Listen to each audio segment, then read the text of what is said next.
Hello, friends. Did you know that nearly 80% of those who watch my videos aren't subscribed? If you enjoy the content, I'd truly appreciate it if you hit that subscribe button. It helps a lot. Also, don't forget to leave a like and share your thoughts in the comments. Your interaction not only supports the channel's growth, but also helps these stories reach more people. Thank you all for being here. By the way, where are you watching from? Let me know in the comments.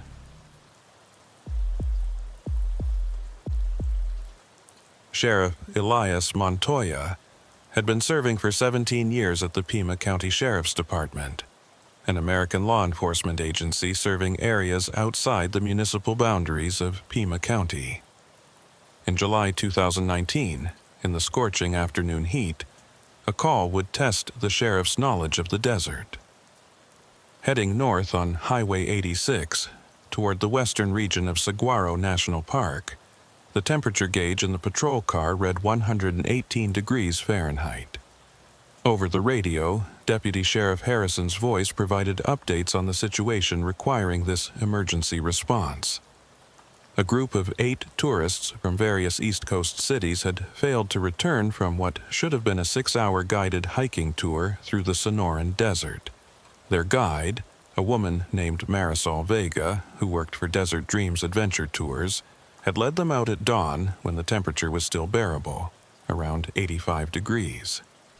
The tour was supposed to follow the well-marked King Canyon Trail, a moderate difficulty path that wound through spectacular saguaro forests and offered stunning views of the Tucson Mountains. By 2 in the afternoon, when the group should have been back at the visitor center enjoying cold drinks and sharing photos, there was no sign of them. The company owner had tried calling Vega's satellite phone multiple times with no response. Her personal cell phone went straight to voicemail. The emergency beacon that all guides were required to carry hadn't been activated. As the afternoon wore on and the desert heat intensified to dangerous levels, the situation had escalated from concerning to potentially life-threatening. Montoya pulled into the dusty parking area at the King Canyon trailhead, where several vehicles were already gathered. 2 park rangers stood near a white van marked with the Desert Dreams logo, the vehicle that should have been carrying 8 exhausted but exhilarated tourists back to their air-conditioned hotels. Instead, it sat empty, its keys still hanging on the hook in the company's office where Vega had left them that morning. The sheriff recognized one of the rangers, Tom Brennan, a weathered man in his 50s who knew these trails better than anyone. Brennan's expression was grim as Montoya approached, his hand shading his eyes against the brutal afternoon sun. The concern etched on his face told Montoya this wasn't going to be a simple case of tourists losing track of time while taking photographs. "Elias," Brennan said by way of greeting, his voice rough from years of desert living. "We've had volunteers checking the main trail for the past 2 hours. No sign of them, not even at the usual spots where groups typically stop for breaks." Montoya felt the heat radiating off the ground in waves that made the distant mountains shimmer like mirages. He pulled out the manifest that dispatch had forwarded to his phone, scanning the list of missing tourists. 8 names, ages ranging from 24 to 67. 4 couples from different cities: Boston, Philadelphia, New York, and Washington, D.C. All had booked this tour weeks in advance, drawn by the company's excellent reviews and Vega's reputation as one of the most knowledgeable guides in southern Arizona. "Tell me about Marisol Vega," Montoya said, though he already knew her by reputation.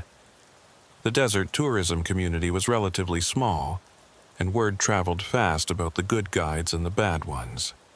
"She's one of the best," Brennan replied without hesitation. 20 years of experience out here. Grew up in Tucson, knows every trail, every water source, every potential hazard. She's brought groups through during monsoon storms and never had so much as a twisted ankle among her clients. This doesn't make sense. Montoya agreed. Experienced guides didn't just vanish with entire tour groups. Either something had gone catastrophically wrong, or there was more to this situation than a simple case of getting lost. He studied the map that Brennan had spread out on the hood of his truck, noting the highlighted route of the King Canyon Trail. It was a loop trail, 6 miles total, with several clearly marked intersections and rest areas. "Has anyone checked the alternate routes?" Montoya asked, tracing his finger along several smaller trails that branched off from the main path. "We've had people at every major intersection," Brennan confirmed. "Nothing. It's like they just vanished into thin air." He paused, then added quietly, "There's something else, Elias. Something strange." Montoya looked up from the map, noting the uncertainty in the ranger's eyes. Brennan was not a man given to dramatics or speculation. If something had unsettled him, it was worth taking seriously. "About 3 miles in, near Wasson Peak Junction, we found some of the trail markers had been moved," Brennan said, his voice dropping as if he was reluctant to voice his concerns aloud. "Someone had repositioned the cairns, the stacked rocks that mark the trail. They now point toward an old mining road that's been officially closed for years. It leads into some rough country, full of abandoned prospects and mine shafts from the 1890s. The implications sent a chill through Montoya despite the oppressive heat. Deliberately moved trail markers suggested intent, planning, possibly even malice. Tourists following false markers could easily become disoriented, especially in the harsh afternoon heat when judgment could become impaired and every ravine started to look the same. "Show me," Montoya said. They took Brennan's Park Service vehicle, specially equipped for the rough terrain, and drove as far as the maintenance road would allow before continuing on foot. Even with the sun beginning its descent toward the western mountains, the heat remained oppressive. Montoya could feel his shirt soaking through with sweat within minutes of leaving the air-conditioned vehicle. He couldn't imagine what it would be like for tourists unaccustomed to this environment, possibly running low on water, certainly beginning to panic. The hike to the altered trail markers took 45 minutes. As they walked, Brennan pointed out the legitimate trail, marked by official signs and well-worn paths. But there, at a crucial junction where hikers needed to turn east to complete the loop back to the parking area, someone had indeed repositioned the cairns. The stacked rocks now formed an arrow pointing north, toward a barely visible path that disappeared into a maze of organ pipe cacti and volcanic rock. Montoya crouched beside the false markers, examining them carefully. The rocks had been recently moved.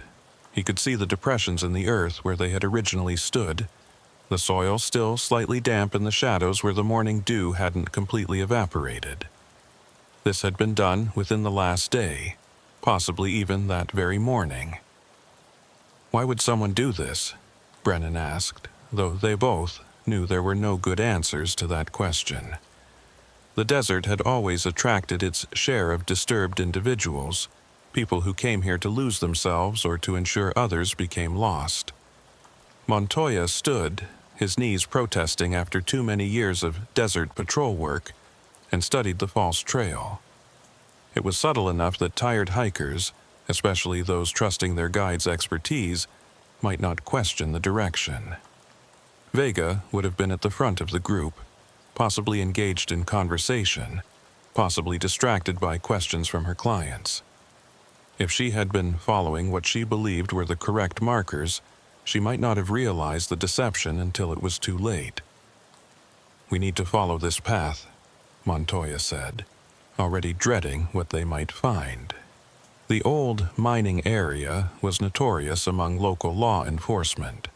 Over the years, it had been the site of numerous accidents, from amateur prospectors falling into unmarked shafts to drug runners using the abandoned tunnels as temporary stash houses.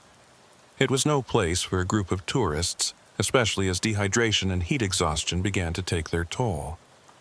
They returned to the staging area to organize a proper search party. Montoya called in additional deputies and coordinated with the Park Service's emergency response team. As the sun began to set, painting the desert in shades of orange and red that would have been beautiful under different circumstances, 20 searchers set out along the false trail, equipped with powerful flashlights, emergency medical supplies, and enough water to sustain both themselves and any survivors they might find. The path grew increasingly treacherous as they moved away from the established trail system. What had started as a faint track through the desert became a boulder-strewn ravine that required careful navigation. Montoya could see how a group of tourists, already exhausted and disoriented, might have struggled with this terrain. Every few hundred yards, the searchers would stop and call out, their voices echoing off the canyon walls, but only silence answered them. It was Deputy Martinez who spotted the first sign of the missing group, a blue baseball cap caught on a cholla cactus beside the path. According to the manifest, one of the tourists, a dentist from Philadelphia named Robert Hutchinson, had been wearing a Penn State cap.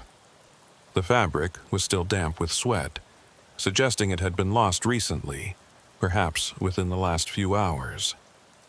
The discovery energized the search party, but it also increased their anxiety. If the group had made it this far into the wilderness, they were now miles from any marked trail, deep in the territory that even experienced hikers avoided. The old mining claims in this area were a labyrinth of dangerous excavations, many of them hidden by decades of erosion and overgrowth. As full darkness fell, the search took on an increasingly desperate quality.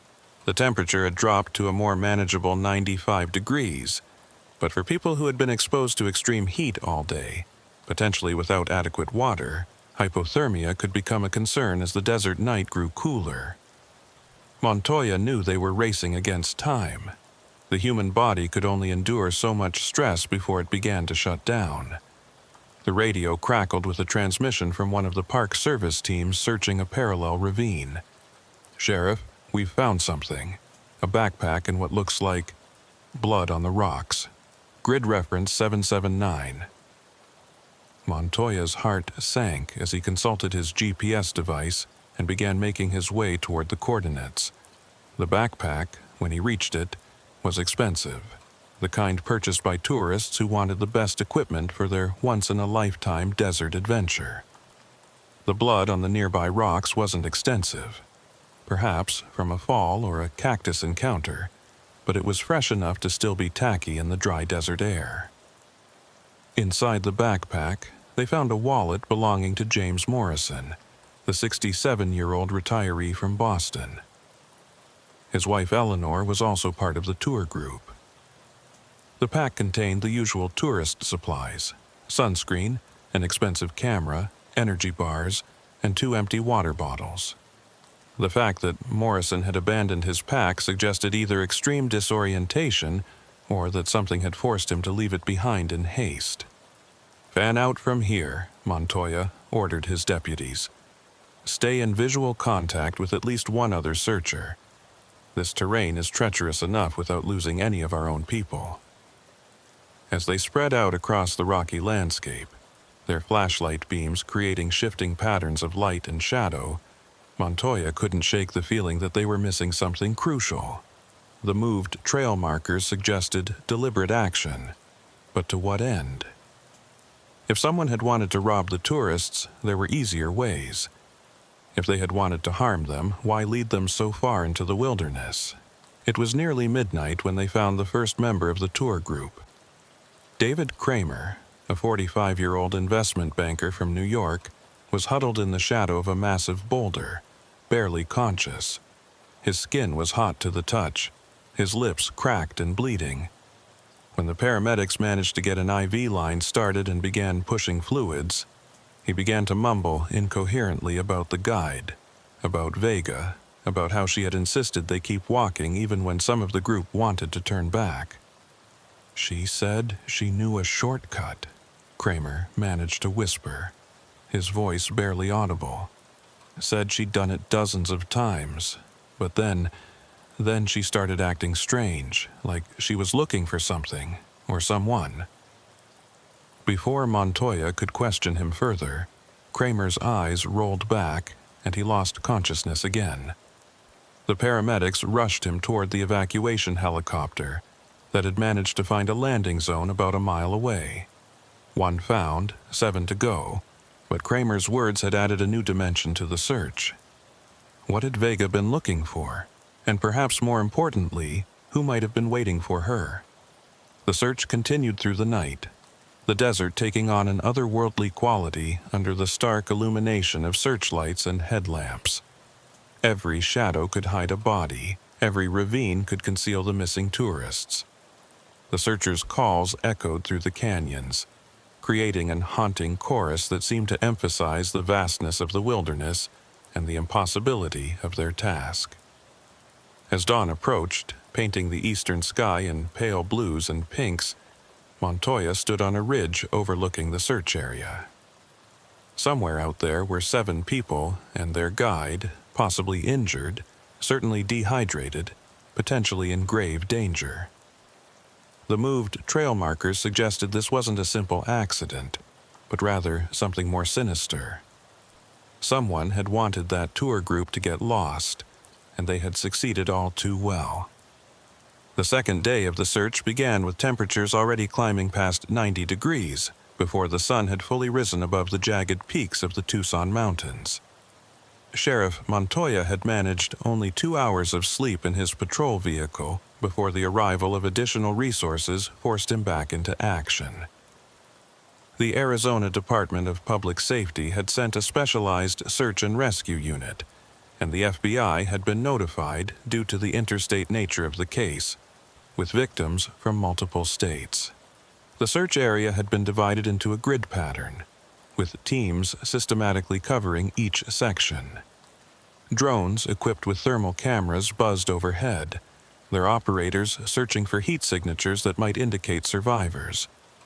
But the desert was vast, and the old mining district where the false trail led was a maze of canyons, ridges, and abandoned excavations that could hide 100 people. It was Marisol Vega's employer, Jack Rawlings, who provided the first real break in the case. He arrived at the mobile command post that had been established at the King Canyon trailhead, his face haggard with worry and lack of sleep. In his hands, he carried a tablet computer that he thrust at Montoya without preamble. "I've been going through Marisol's employment records, her recent communications," Rawlings said, his words tumbling out in a rush. "She's been getting strange messages for the past 3 weeks. Emails from someone calling themselves Desert Watcher. They knew things about her routes, her schedule, details that weren't public information." Montoya took the tablet, scrolling through the email chain.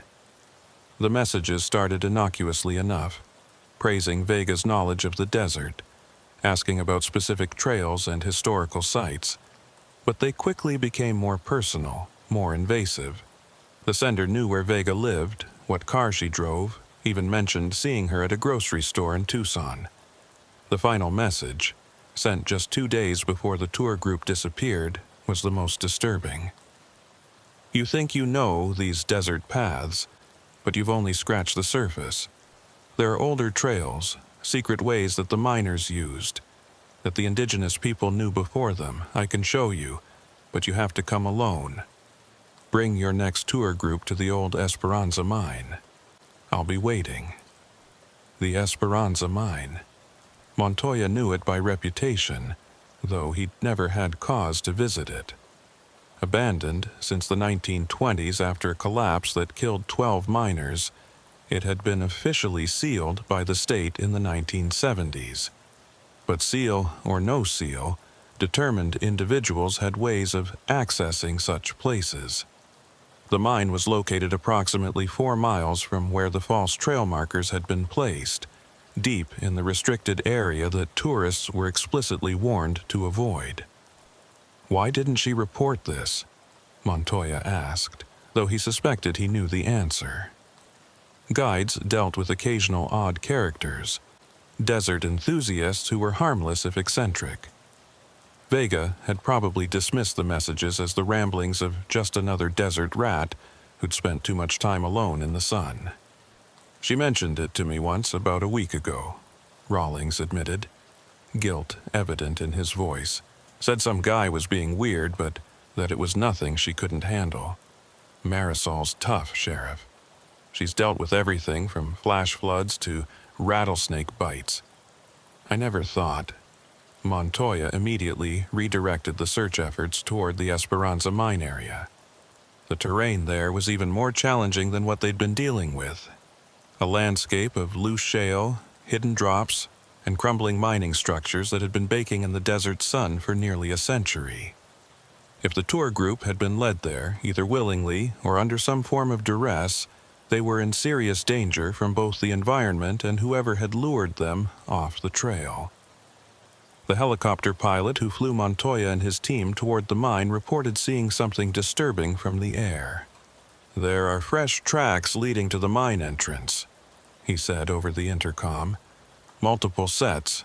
Looks like a group. But Sheriff, there's something else.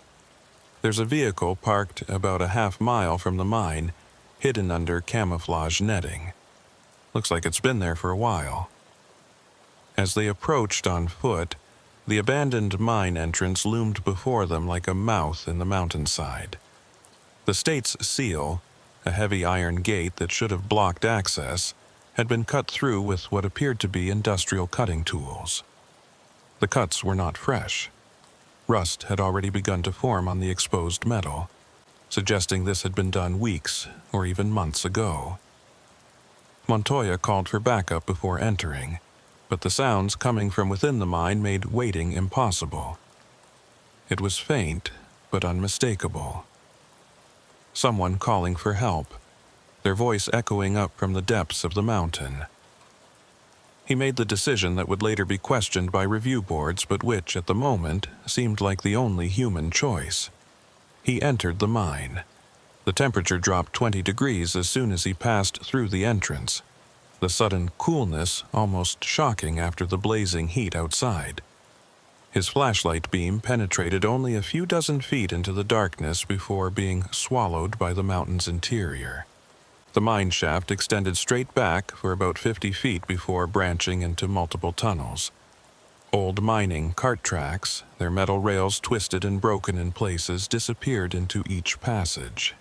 "Hello," Montoya called out, his voice echoing strangely in the confined space. "This is the Pima County Sheriff. Can anyone hear me?" The response came from the left tunnel, clearer now but still distant.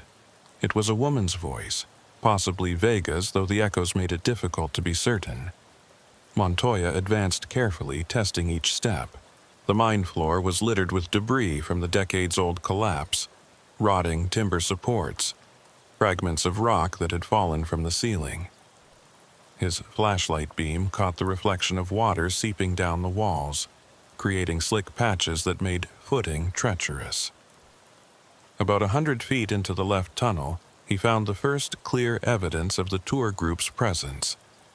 A designer handbag, its contents scattered across the mine floor. A wallet, lipstick, prescription medication for high blood pressure. According to his manifest, this belonged to Eleanor Morrison, the Boston retiree whose husband's backpack they had found the night before.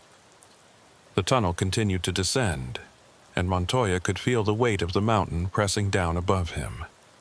The air grew thicker, harder to breathe, carrying the musty smell of decades of abandonment mixed with something else, something organic and unpleasant. As he rounded a bend in the tunnel, his flashlight beam fell upon a scene that made his blood run cold. 3 members of the tour group were huddled against the tunnel wall, their hands zip-tied together, their mouths covered with duct tape. Eleanor Morrison was there, along with Susan and Richard Patterson from Philadelphia. They were alive, but clearly suffering from severe dehydration and heat exhaustion. Their eyes, wide with terror above the tape, fixed on Montoya with desperate hope. He rushed forward, pulling out his knife to cut their restraints. As he removed the tape from Eleanor Morrison's mouth, She gasped for air and immediately began babbling, her words tumbling over each other in her desperation to communicate. "He made us come here," she gasped. "The man with the rifle. He was waiting when Marisol led us off the trail. Said he'd been planning this for months, studying our tour schedules, learning our routes. He has the others deeper in the mine. Please, you have to help them." "Where's Vega?" Montoya asked, helping the three to their feet. They were weak but mobile, the cool temperature of the mine having potentially saved them from more severe heat stroke. "She tried to fight him," Richard Patterson said, his voice hoarse. "When she realized what was happening, she tried to protect us. He hurt her pretty badly, dragged her deeper into the mine with the others, said something about showing her the real treasures of the desert." Montoya radioed his position to the backup teams that were now entering the mine, then made another difficult decision. He couldn't leave potential victims deeper in the mine while he evacuated these three. He instructed them to move carefully back toward the entrance where they would meet the incoming deputies, then continue deeper into the mountain. The tunnel system was more extensive than the official mine records had indicated. Either the original miners had done significant off-the-books excavation, or someone had been expanding the tunnels more recently. The latter seemed more likely as Montoya noticed modern tool marks on some of the walls and relatively fresh timber supports in certain sections. He found two more tourists in a side chamber, Mark and Lisa Anderson from Washington, D.C., both unconscious but breathing. They showed signs of severe dehydration and possible head trauma. As he was checking their vitals, he heard it, the distinctive sound of a rifle being cocked somewhere in the darkness ahead. "That's far enough, Sheriff," a man's voice called out. It was calm, measured, the voice of someone who felt completely in control of the situation. "I've been expecting you. Well, maybe not you specifically, but someone like you. The desert always sends its guardians eventually." "This is Sheriff Elias Montoya," he responded, keeping his voice steady despite the adrenaline coursing through his system. "Release the remaining hostages and come out peacefully. This doesn't have to end badly." The man laughed, a sound that echoed unnaturally in the tunnel. "End badly? Sheriff, this is just beginning. Do you have any idea what's really hidden in these mountains? What the mining companies found and covered up? What the government doesn't want people to know about?" A conspiracy theorist. Montoya had dealt with them before. Desert dwellers who believed in everything from alien bases to secret government installations hidden in the mountains. But this one had crossed the line from harmless delusion to violent action. "Whatever you believe is hidden here, taking innocent tourists hostage isn't the answer," Montoya said, moving carefully forward, using his flashlight to scan for the source of the voice. "These people have nothing to do with whatever you think is going on." "That's where you're wrong," the voice replied, now from a different direction. The man was moving through the tunnels, using his knowledge of the layout to stay hidden.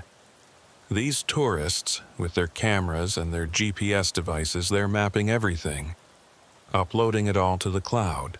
Soon, there won't be any secrets left in the desert. Someone has to stop them." Montoya heard a sound behind him and turned to see his backup arriving, Deputies Martinez and Rodriguez, along with two members of the state police tactical team. He quietly updated them on the situation using hand signals, indicating the direction of the suspect's voice and the presence of additional victims ahead. They advanced in formation, their multiple flashlights creating a web of light that made the shadows dance on the tunnel walls. The passage opened into a larger chamber, partially flooded with groundwater that reflected their lights in murky patterns. On the far side of the chamber they could see him. The man was in his 50s, thin to the point of emaciation, with wild gray hair and eyes that reflected their flashlight beams like an animal's. He held an old hunting rifle. Its barrel pointed at two figures on the ground beside him. One was Marisol Vega, blood matted in her dark hair, semi-conscious. The other was the last missing tourist, Jennifer Hutchinson from Philadelphia, who appeared to be in shock. "Drop the weapon," Deputy Martinez commanded, his service weapon trained on the suspect. The man smiled, a disturbing expression that showed teeth filed to points, a modification that suggested long-term mental instability. "You still don't understand, do you? This mountain is alive.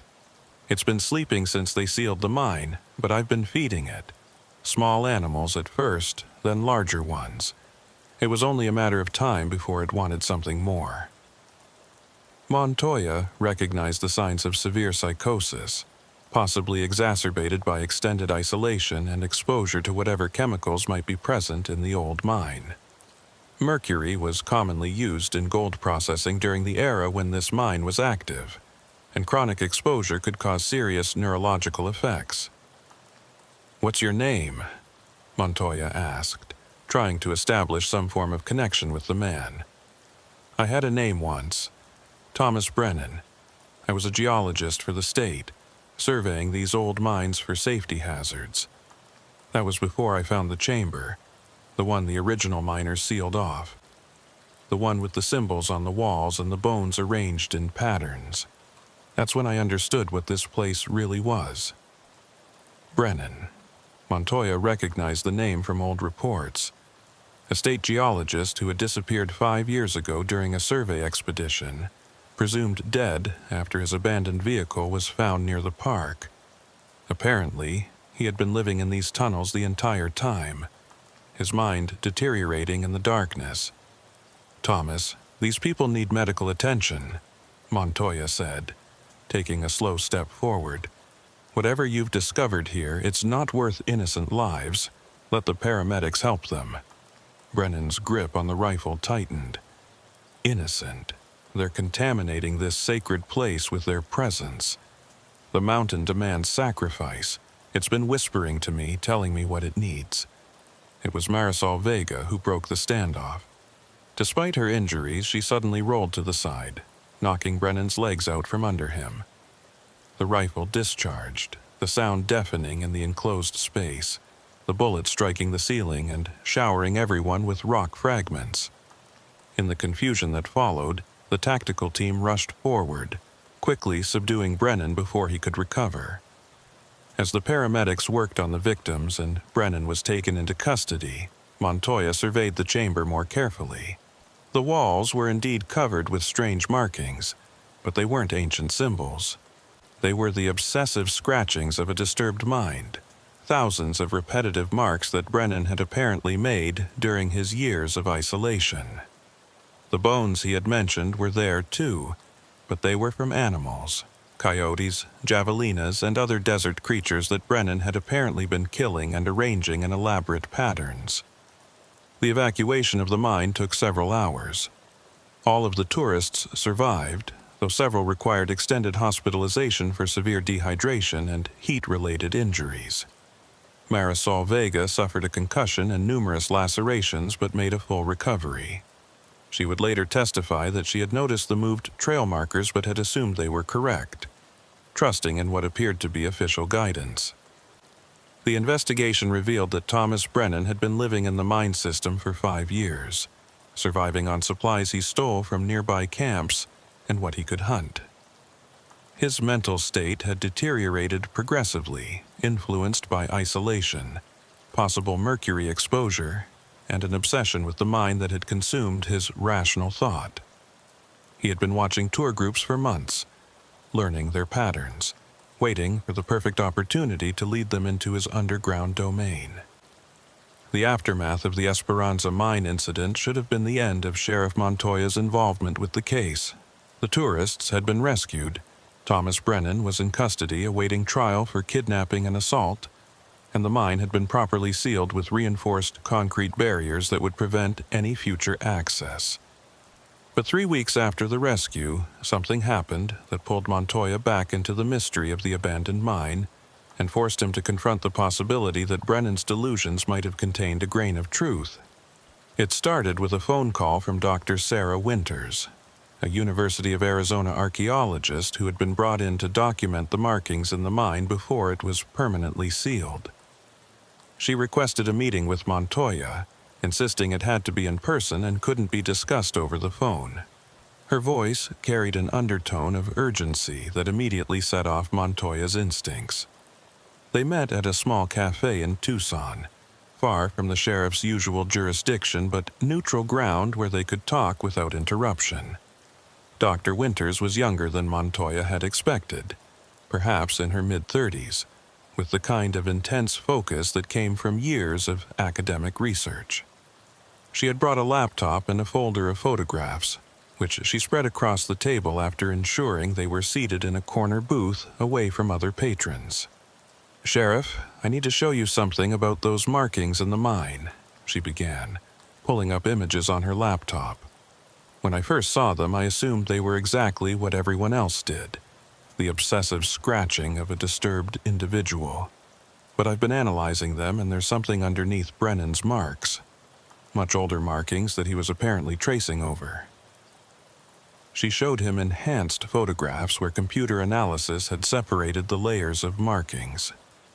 Beneath Brennan's chaotic scratching were indeed older symbols, carved into the rock with deliberate precision. They appeared to be a mixture of Native American petroglyphs and something else, something that didn't match any known indigenous writing system from the region. "How old?" Montoya asked, though he wasn't sure why it mattered. Ancient markings in the desert weren't unusual. The Southwest was full of archaeological sites. "That's where it gets interesting," Dr. Winters replied, her excitement barely contained. "The style suggests they predate the known Hohokam settlements in this area. We're talking at least 500 years old, possibly older. But that's not the strangest part." She pulled out a map of the region, marked with various colored pins. "I've been researching other abandoned mines in the area looking for similar markings. I found them in 7 other locations, all mines that were abandoned under mysterious circumstances. Each one has records of accidents, disappearances, or strange incidents that led to their closure." Montoya studied the map, noting that the marked locations formed a rough line through the mountains. "What are you suggesting, Doctor?" "I'm not suggesting anything yet," she said carefully. "I'm a scientist, Sheriff. I deal in facts, and the facts are that there's something unusual about these mines. Something that predates modern mining operations by centuries.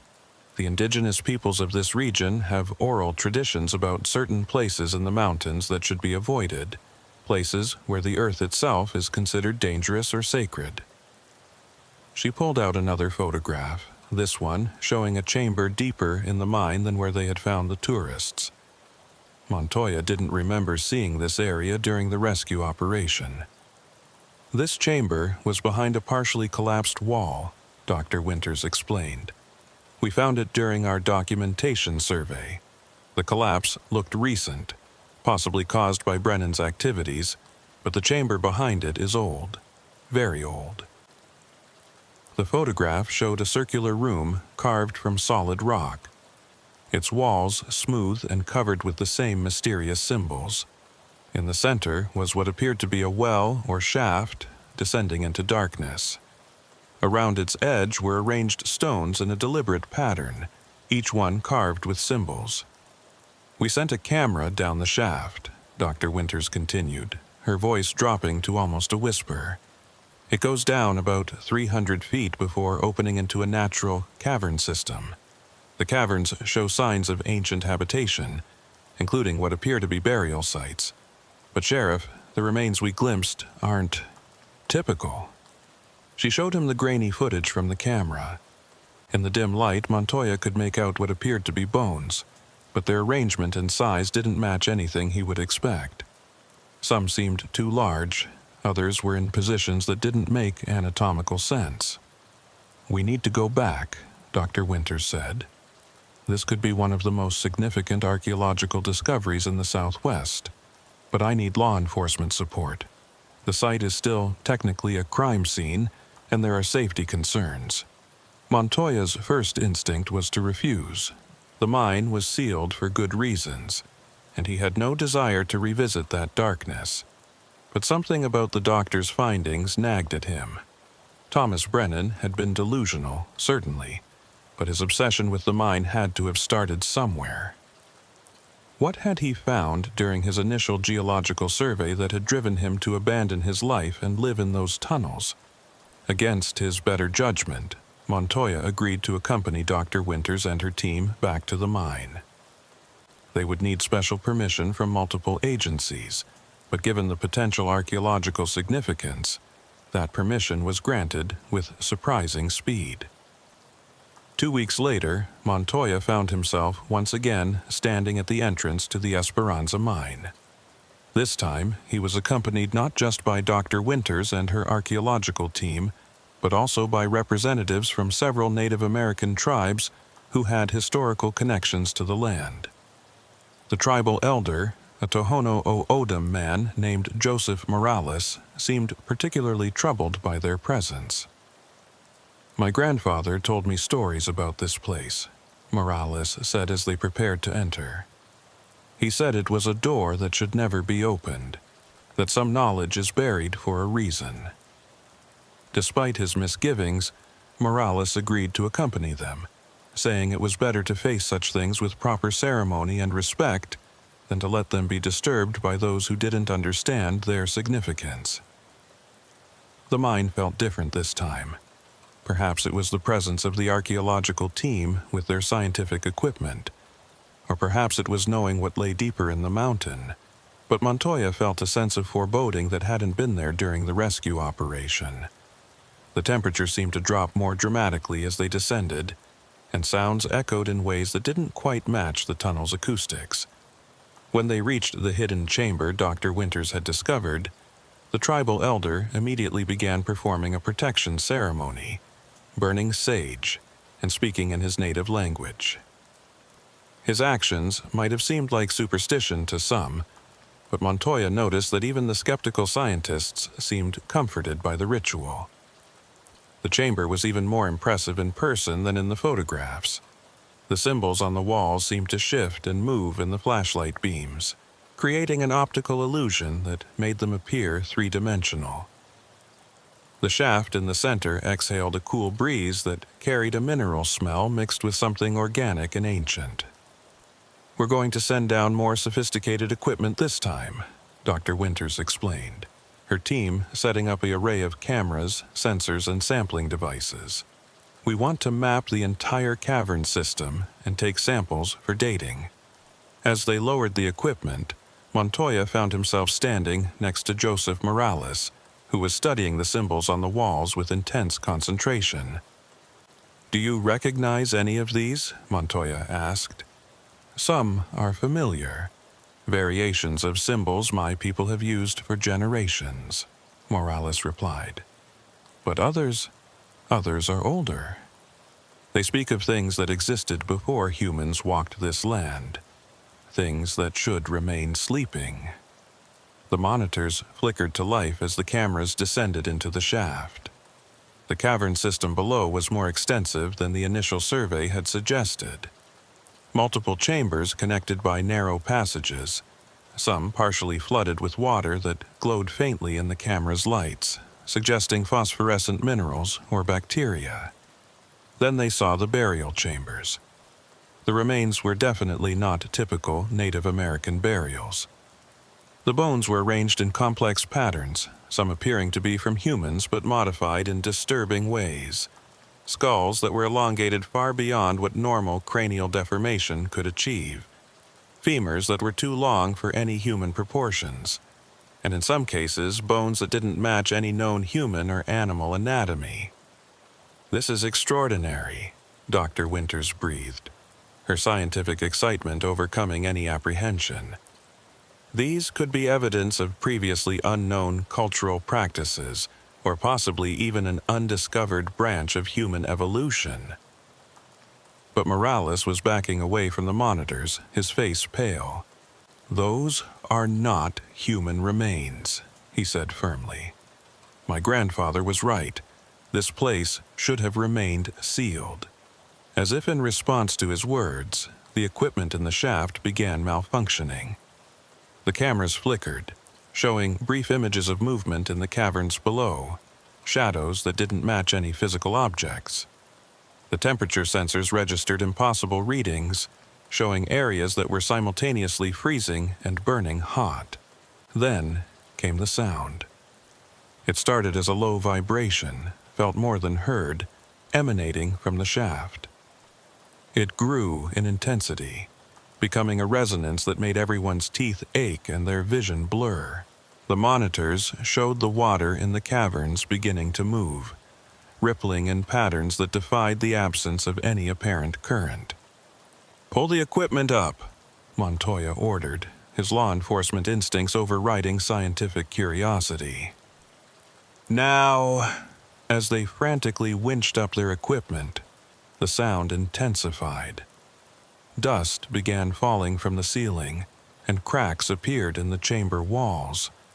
The carefully arranged stones around the shaft's edge began to shift, some falling into the darkness below. They evacuated the chamber quickly but carefully, the archaeological team grabbing what documentation they could. As they retreated through the tunnels, Montoya could hear something behind them, a sound like breathing, but too big to be from any human lungs. The mountain itself seemed to be awakening. They made it out of the mine just as a section of the tunnel collapsed behind them, sealing the chamber once again. Standing in the bright desert sunlight, covered in dust and shaking with adrenaline, the team looked at each other in shocked silence. "What did we just experience?" Dr. Winters asked, her scientific rationality warring with what her senses had told her. Joseph Morales was already walking away, but he paused to look back. "Some doors are sealed for a reason, Doctor. Some knowledge is too dangerous to uncover. The old ones knew this. They sealed that chamber to protect us, not to hide treasure or knowledge, but to keep something contained." The official report on the incident cited seismic activity as the cause of the mine's further collapse, though no earthquakes were recorded in the area that day. The archaeological investigation was quietly discontinued, the findings classified under provisions that Montoya didn't even know existed. Dr. Winters was reassigned to a different project, and her research on the mine disappeared into government archives. 6 months after the mine's final collapse, Sheriff Montoya thought he had put the entire incident behind him. The tourist kidnapping case had been closed with Thomas Brennan sentenced to life in a psychiatric facility. The archaeological investigation had been buried in bureaucracy. The mine itself was now sealed under tons of rock from the collapse. Life in Pima County had returned to its normal rhythm of domestic disputes, drug interdictions, and the occasional lost hiker. But the desert has a way of keeping its secrets close and revealing them when least expected.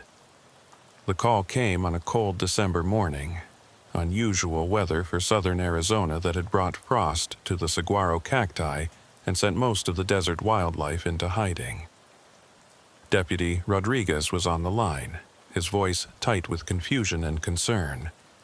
"Sheriff, you need to see this. We've got a situation out at the old Coronado Ranch. The owners called in a missing person report for their son, but what we found, it's connected to the mine incident." The Coronado Ranch sat 15 miles from the Esperanza mine, a working cattle operation that had been in the same family for 4 generations. Montoya knew the owners, Frank and Beth Coronado, good people who minded their own business and rarely called for law enforcement assistance. When he arrived at the ranch, he found the Coronados standing near an old well house on their property, their faces etched with worry.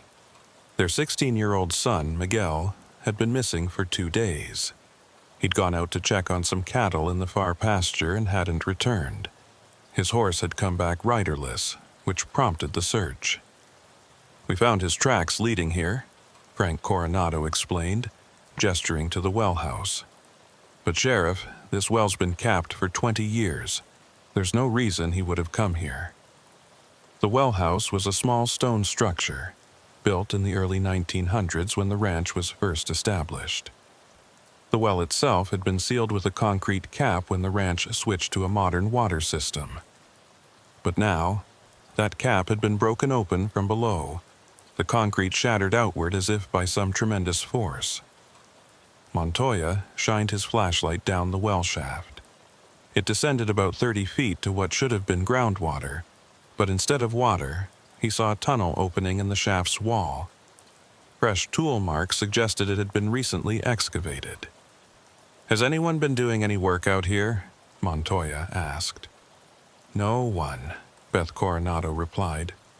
"We haven't had reason to come near this well in years." Miguel knew it was off limits. As Montoya prepared to descend into the well with Deputy Rodriguez and a search and rescue team, Frank Coronado pulled him aside. "Sheriff, there's something else. My grandfather, who founded this ranch, he left journals. He wrote about strange things happening around this well. Workers who went missing, sounds from underground. He's the one who ordered it sealed. Said something about it connecting to old mine tunnels that weren't supposed to exist." Montoya felt a chill that had nothing to do with the unusual cold weather. The Esperanza mine was 15 miles away, but the desert underground was honeycombed with old mining tunnels, natural caves, and aquifer channels. It was possible, even likely, that some of these systems connected. The descent into the well was treacherous. The ladder bolted to the wall was corroded but held their weight. 20 feet down they found the tunnel opening.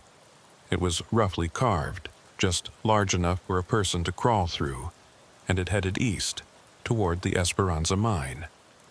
"Miguel!" Montoya called into the tunnel. His voice echoed strangely, seeming to travel much further than it should. After a moment, they heard a response, faint but unmistakable. Someone was calling back. They entered the tunnel, which opened up after about 50 feet into a natural cave system.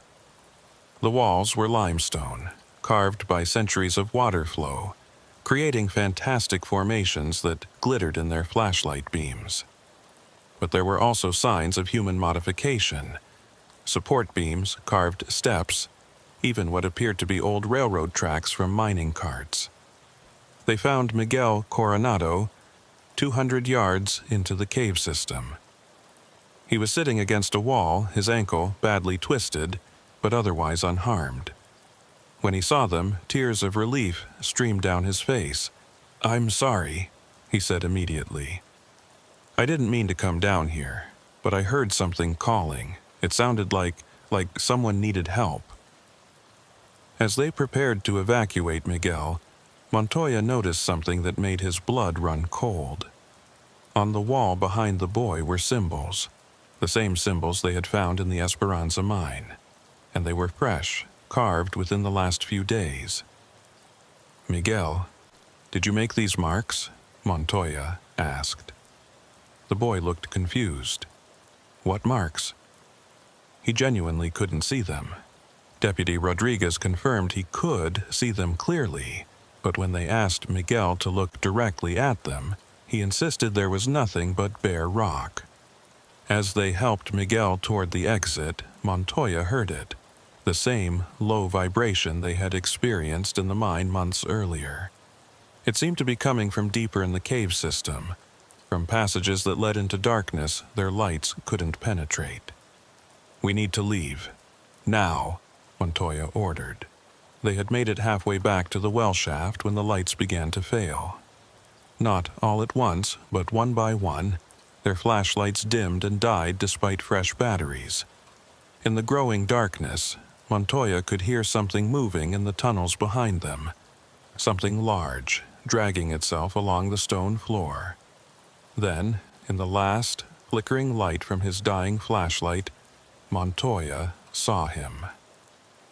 Thomas Brennan stood in the tunnel ahead of them. It was impossible. Brennan was in a maximum security psychiatric facility 300 miles away. But there he stood, his eyes reflecting what little light remained like an animal's, his filed teeth visible in a grotesque smile. "You didn't listen," Brennan said, his voice carrying an odd echo as if multiple people were speaking in unison. The mountain doesn't forget. It doesn't forgive. You opened the door, and now it's spreading. You're not here, Montoya said firmly, recognizing this had to be a hallucination, possibly caused by gases in the cave. This isn't real. Brennan laughed, the sound reverberating through the caves. Real? Sheriff, you still don't understand. The barriers between real and unreal are thinner here. The old ones knew this. They used these places to commune with things beyond human understanding. As suddenly as he had appeared, Brennan vanished. The flashlights flickered back to life, revealing empty tunnel where he had stood. But on the ground where his feet should have been, there were wet footprints leading deeper into the cave system. They evacuated quickly, pulling Miguel up through the well shaft into the blessed normalcy of daylight. The boy was taken to the hospital for treatment, and Montoya immediately called the psychiatric facility. Thomas Brennan was there, in his cell, heavily sedated after a violent episode that had occurred at the exact time Montoya had seen him in the cave. That night, Montoya did something he had never done in his career. He filed a false report. Officially, Miguel Coronado had fallen into an old mine shaft while searching for cattle. There was no mention of the symbols, the cave system, or the apparition of Thomas Brennan. He ordered the well sealed with reinforced concrete and had the Coronados post no trespassing signs around the entire area. But the story didn't end there. Over the next 3 months, Montoya tracked a pattern of incidents across southern Arizona. Wells suddenly breaking open from below.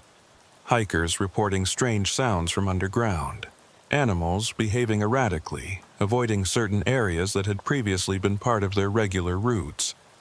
And, most disturbing, people reporting the same dream, a dream of vast caverns filled with things that had never seen sunlight, things that were slowly waking up. He met privately with Joseph Morales, the tribal elder who had accompanied them into the mine.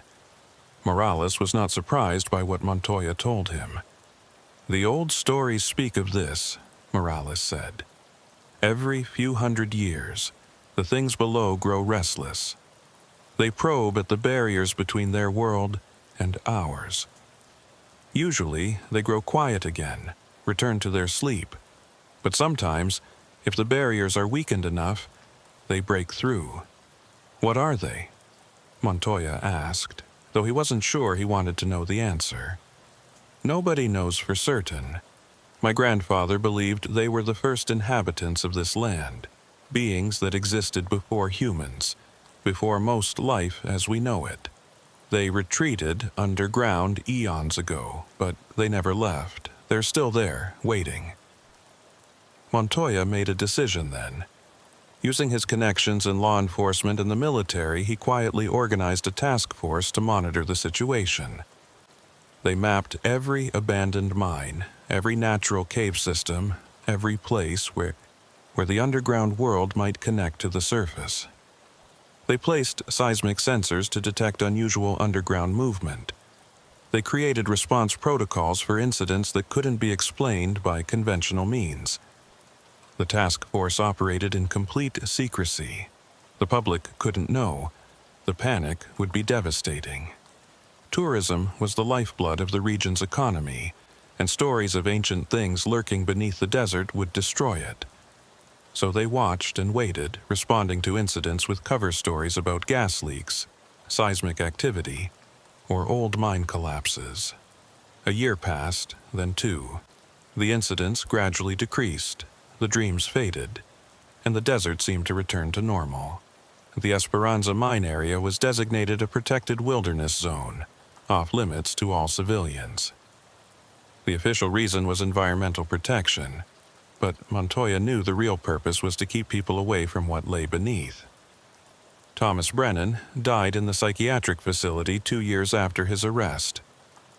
The official cause was heart failure, but the attending physician noted in his private records that Brennan's body showed signs of extreme stress, as if he had been terrified to death. His last words, according to the nurse on duty, were, "They're coming through. I can feel them coming through. Sheriff Elias Montoya retired 5 years after the Esperanza mine incident. He moved to Colorado, as far from the desert as he could get while staying in the Southwest. But even there, hundreds of miles from those tunnels, he sometimes woke in the night, certain he could hear that low vibration, feel the mountain breathing, sense things moving in spaces that humans were never meant to discover. He kept in touch with Deputy Rodriguez, who had taken over as sheriff. Rodriguez reported that the incidents had stopped completely, that the underground had gone quiet. But Montoya knew better. The desert was patient. It could wait decades, even centuries. The things below were still there, still watching, still waiting for the next person to move the wrong stone, open the wrong door, or follow the wrong trail into the darkness. In his final journal entry before his death from natural causes at age 74, Montoya wrote, "The tour group that disappeared into the desert that day in 2019, we saved them from Thomas Brennan, but in doing so, we may have awakened something far worse. The moved trail markers weren't just leading them to the mine, they were leading them to specific locations, creating a pattern, a ritual that Brennan didn't fully understand but was compelled to complete. We interrupted that ritual, sealed the mine, and thought we had ended it. But some things once started cannot be stopped, only delayed. The patterns are still there, carved in stone, whispered in dreams, waiting for someone else to complete what Brennan began." To whoever reads this, if you ever find trail markers that seem wrong, if you ever hear sounds from underground that shouldn't exist, if you ever dream of vast caverns and things moving in the darkness, don't investigate. Don't be curious. Turn around, leave, and never speak of it again. Some mysteries are meant to remain unsolved. Some doors should never be opened, and some trails should never be followed, no matter where they promise to lead. The desert keeps its secrets for a reason. The journal was found among Montoya's effects after his death and was quietly transferred to the classified archives of the task force he had created. The task force still exists, still monitors, still waits. They know that someday someone will move the wrong stone, follow the wrong trail, or dig in the wrong place. And when that happens, when the barriers finally break, they'll be ready. Or at least they hope they will be. Because in the deepest parts of the desert, in the places where shadows gather and the earth itself seems to breathe, something waits. It has waited since before humans walked this land, and it will wait long after they're gone. The moved trail markers were just the beginning, a test, a probe at the boundaries between worlds. The real horror isn't what happened to that tour group in 2019. The real horror is what their rescue prevented, and what it may have only postponed. Somewhere in the Sonoran Desert, in the abandoned mines and hidden caves in the spaces between what we know and what we fear, the darkness gathers its strength, and one day it will try again. Deputy Sheriff Clara Sandoval had been serving with the Cochise County Sheriff's Department for 9 years. Night patrols along the Arizona-Mexico border were spent in the eerie, endless darkness, where criminal activity was rampant. Though she never admitted it to anyone, this situation unsettled her. What bothered her most were not the drug smugglers or human traffickers. What truly unsettled her were the desert's endless voids, the darkness transforming familiar things into strange shapes, and the sounds carried for miles in the still air, distorted and amplified. On this particular October night in 2020, the temperature had dropped to an unseasonable 45 degrees, cold enough to make her grateful for the heater in her patrol vehicle. She was accompanied by Hector Aranda, a civilian volunteer with the Sheriff's Auxiliary Program. Hector was in his early 40s, a former Marine who had settled in Bisbee after his service and now ran a small auto repair shop. He volunteered for night patrols twice a month, providing an extra set of eyes and local knowledge that proved invaluable in this sprawling county of over 6,000 square miles. They were driving along State Route 80, about 15 miles southeast of Tombstone, when the first call came in. The dispatcher's voice crackled through the radio with the familiar professional calm that could make even the most disturbing reports sound routine. Unit 7, we've got multiple reports of strange lights and sounds coming from the old Brennan property off mile marker 47. Callers describe flickering lights and what sounds like screaming. Can you investigate? Clara exchanged a glance with Hector. The Brennan property had been abandoned for nearly 5 years, ever since Old Man Brennan died, and his children, living in Phoenix and Los Angeles, had let the ranch fall into disrepair while they fought over the inheritance. The place had become a magnet for trouble, teenagers looking for a place to party, transients seeking shelter, and occasionally more serious criminal activity. Unit 7 responding. Clara replied into the radio. ETA approximately 15 minutes. She turned off the highway onto the dirt road that led to the property, the patrol vehicle's headlights cutting through the darkness to illuminate the rough track ahead. The road hadn't been maintained in years, and recent monsoon rains had carved deep ruts that made navigation treacherous even at low speed. I knew Jim Brennan, Hector said quietly as they bounced along the road. Good man, worked that ranch for 40 years. Would break his heart to see what it's become. As they crested a small rise, they could see the property in the distance, and Clara immediately understood why multiple people had called it in. Lights were indeed visible, but not the steady glow of electric lights or even the flickering of a campfire. These were erratic, moving lights that appeared and disappeared seemingly at random, sometimes bright white, sometimes with a reddish tinge. And carried on the cold night air, they could hear sounds that made the hair on the back of Clara's neck stand up. It did sound like screaming, but not quite. The sounds were distorted, rising and falling in pitch.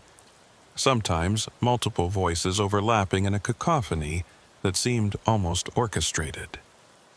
Clara had heard plenty of screams in her career, from accident victims to domestic violence situations, but this was different.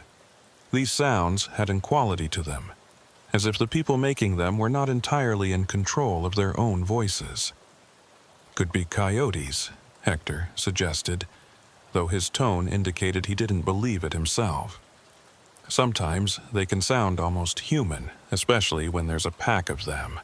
Clara knew he was trying to rationalize what they were hearing, and she appreciated the effort. But they both knew coyotes didn't make lights, and the sounds, while eerie, had a distinctly human quality to them. They parked the patrol vehicle about a quarter-mile from the main ranch buildings, not wanting to announce their approach too obviously. Clara called in their position to dispatch, then she and Hector proceeded on foot, their flashlights off, relying on the moonlight to navigate. The waning moon provided just enough illumination to see the outlines of buildings ahead. The main house, a large barn, several outbuildings, and what looked like an old bunkhouse for ranch hands. The lights were coming from the barn. That much was clear now. They could see shadows moving against the walls, cast by whatever light sources were inside. The sounds had changed too, becoming less like screams and more like singing? Chanting? Clara couldn't quite place it, but there was definitely a rhythm to it now, almost ceremonial. They approached the barn from the side, moving carefully to avoid the scattered debris and rusted farm equipment that littered the property. Clara had her hand on her service weapon but hadn't drawn it yet. Despite the strange nature of the call, she had learned over the years not to assume the worst. More often than not, what seemed sinister or dangerous turned out to be sad or pathetic. Homeless camps, addicts getting high, mentally ill individuals off their medication. When they reached the barn wall, Clara could hear individual voices now. Multiple people, speaking in Spanish mostly, but also English and what might have been indigenous languages she didn't recognize. The tone varied wildly, from angry shouting to desperate pleading to something that sounded almost like prayer. She and Hector moved to a gap in the barn's siding where they could see inside without being immediately visible themselves. What they saw made Clara reach for her radio to call for backup. Inside the barn, lit by several oil lanterns and what looked like burning trash in metal barrels, were approximately 20 people. But they weren't gathered together as a single group. Instead, they appeared to be divided into two distinct camps on opposite sides of the barn's interior, with a clear no-man's land between them. On one side were what appeared to be homeless individuals, their clothing layered and dirty, their possessions in shopping carts and torn backpacks. Several were clearly intoxicated or under the influence of something stronger than alcohol. On the other side were people who looked like migrant workers, their clothing worn but cleaner, many still wearing work boots and the kind of practical clothing used for agricultural labor. The tension between the two groups was palpable, even from outside. They were shouting at each other across the divide, gesturing aggressively, and Clara could see that several individuals on both sides were armed with makeshift weapons, pieces of rebar, broken bottles, farm tools. "This is about to go bad," Hector whispered. "We need more units." Clara agreed and was about to key her radio when movement in the loft above caught her attention. There were more people up there, at least 5 or 6, and they seemed to be from a third group entirely. These individuals were better dressed, watching the conflict below with what appeared to be interest rather than concern.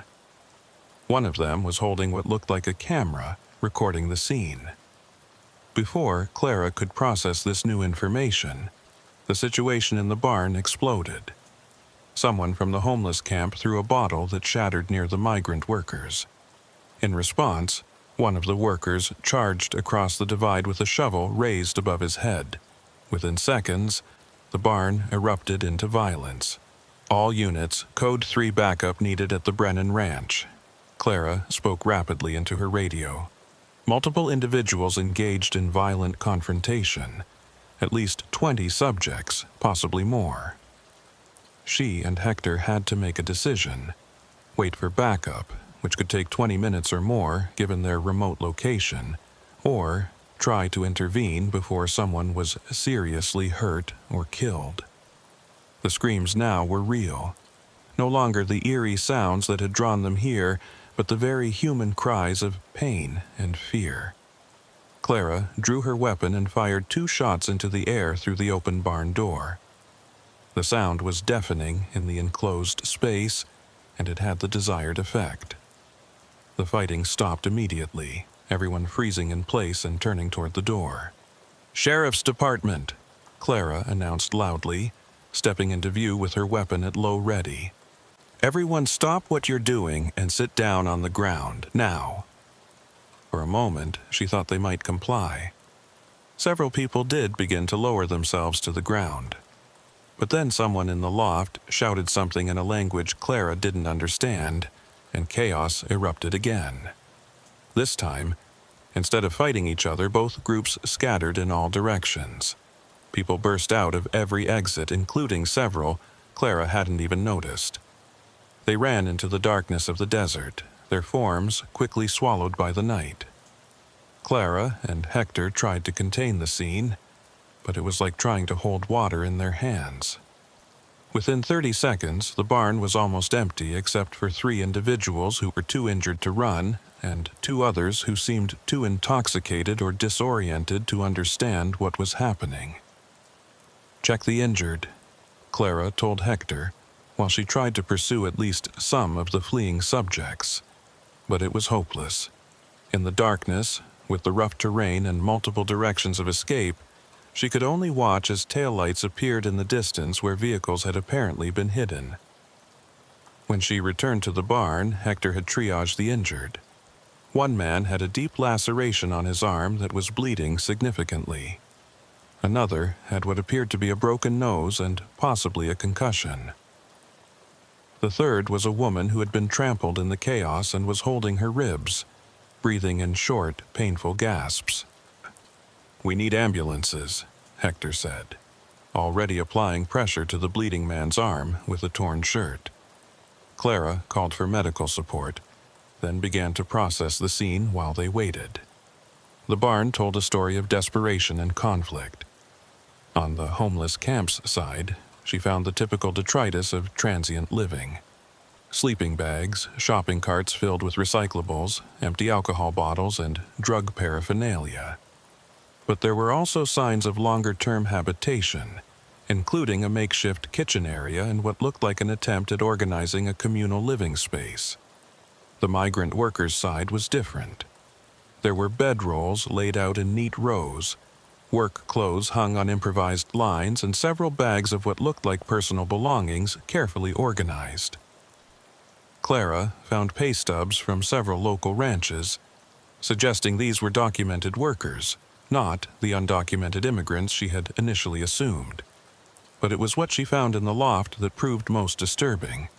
The people who had been watching from above had left in such haste that they'd abandoned several items, including the camera that had been recording the fight. Clara picked it up, a professional-grade digital video camera, and rewound the footage. What she saw made her stomach turn. The camera had been recording for hours, documenting not just the fight they had interrupted, but the entire evening's events. The footage showed someone deliberately instigating conflict between the two groups, providing alcohol to the homeless individuals, and spreading rumors to the workers that their possessions had been stolen. It was like watching someone carefully orchestrate a violent confrontation for the sole purpose of recording it. "Clara, you need to see this," Hector called from the other end of the barn. She joined him at what had once been a feed storage area but had been converted into something else entirely. The walls were covered with maps of the county, marked with different colored pins. There were photographs of various locations, all appearing to be abandoned properties like this ranch. And there were lists of names divided into categories: transients, workers, useful, expendable. "What the hell is this?" Hector asked.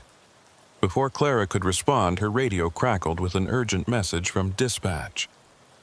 There were reports of similar confrontations at two other abandoned properties in the county, both following the same pattern: lights and sounds drawing law enforcement attention, then violence between different groups of society's most vulnerable people. As backup units began arriving at the Brennan Ranch, Clara realized they had stumbled onto something much larger than a simple confrontation between desperate people seeking shelter. Someone was orchestrating these conflicts, using abandoned properties as staging grounds, and treating human misery as entertainment, or worse. She thought about the lights that had drawn them here, how they had seemed almost designed to attract attention, the sounds that had been just disturbing enough to generate multiple 911 calls. It was as if someone had wanted law enforcement to respond, but only after the situation had reached a certain point of volatility. "We need to find out who was in that loft," Clara told Hector, as paramedics began treating the injured. "And we need to check those other properties before more people get hurt." But even as she said it, Clara knew they were already playing catch-up to someone who had planned this carefully. The abandoned camera might provide clues, but whoever was behind this had been smart enough to avoid being on camera themselves. They were dealing with someone who understood law enforcement response times, who knew which properties were abandoned and unmonitored, and who had no qualms about manipulating society's most vulnerable people for their own purposes. As she stood in the barn, now illuminated by the flashing lights of multiple emergency vehicles, Clara couldn't shake the feeling that this was just the beginning. The maps on the wall had shown dozens of marked locations. If each one was a potential site for this kind of orchestrated conflict, they were looking at a crisis that could stretch their department's resources to the breaking point. The sun was just beginning to rise over the Chiricahua Mountains as Clara sat in the sheriff's department conference room, surrounded by evidence from what the media had already dubbed the border battles, though Clara knew that name missed the true nature of what they were dealing with. 3 nights had passed since the incident at the Brennan Ranch, and the pattern was becoming disturbingly clear. Sheriff Robert Mason, a 30-year veteran who had seen everything from cartel violence to militia standoffs, looked exhausted as he addressed the assembled team. Besides Clara and Hector, who had been officially deputized given the scope of the crisis, there were 6 other deputies, 2 state police liaisons, and an FBI agent named David Park, who had driven down from Phoenix when it became clear this crossed multiple jurisdictions. 7 incidents in 3 nights, Mason began, his voice gravelly from lack of sleep. 43 injuries, thankfully no deaths yet, though we've got 2 people in critical condition at the medical center. What do we know? Clara stood up, moving to the whiteboard where she had mapped out the incidents. Each abandoned property was marked with a red pin, connected by lines that showed the progression of events. The pattern is consistent, she began. Each incident follows the same timeline. First, vulnerable populations, homeless individuals, migrant workers, sometimes addicts or people with mental health issues, begin gathering at abandoned properties. This happens over the course of several days or even weeks. They're drawn there by rumors of available shelter, work opportunities, or in some cases, free food and supplies. She pointed to photographs taken from the various scenes. Once a critical mass is reached, usually between 15 and 30 people, divisions are deliberately created. Sometimes it's along ethnic lines, sometimes economic, sometimes just arbitrary groups. Alcohol and drugs are introduced to one or both groups. Rumors are spread. Possessions go missing, only to turn up with the other group. Then come the lights and sounds, Hector added from his seat. Designed to draw attention, to bring law enforcement or concerned citizens to investigate. But by the time we arrive, the conflict has already been orchestrated to the breaking point.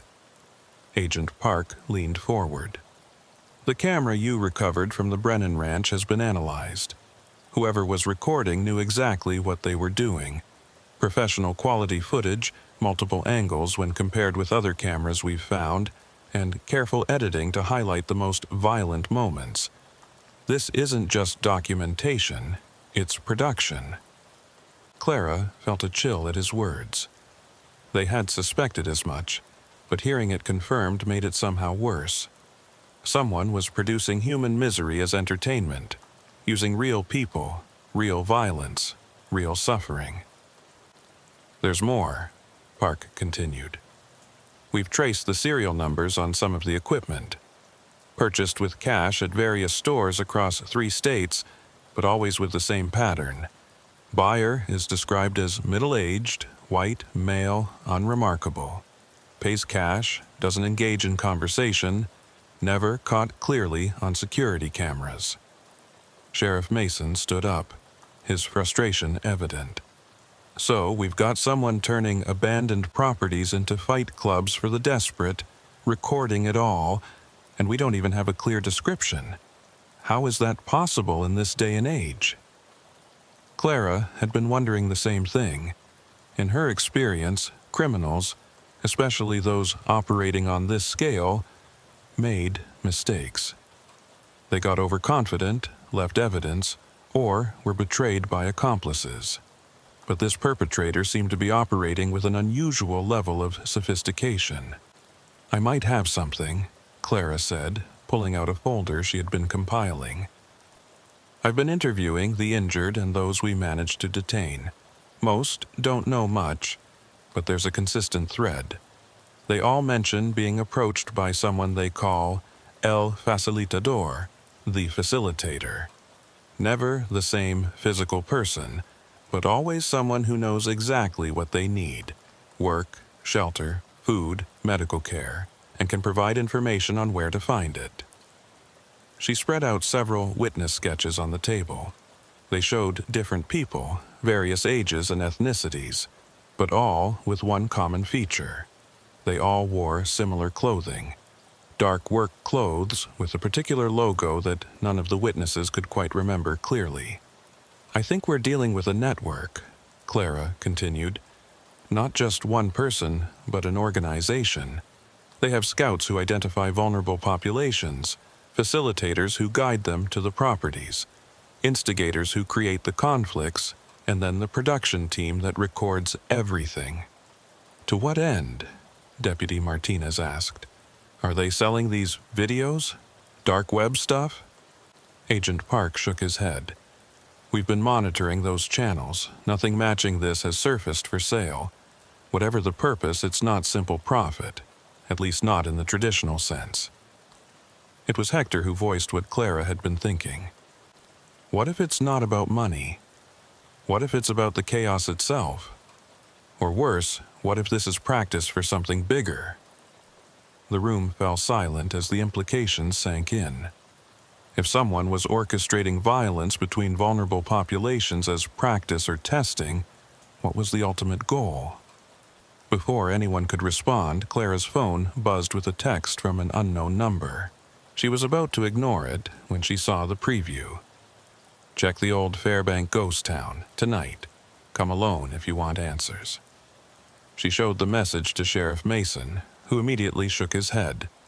Absolutely not. This could be a trap. But Clara had already made up her mind. Fairbank was an actual ghost town, abandoned since the 1970s, about 10 miles west of Tombstone. It was isolated enough that backup would be far away, but public enough that it seemed an unlikely place for an ambush. Sir, with all due respect, we're not making progress with traditional methods, Clara argued.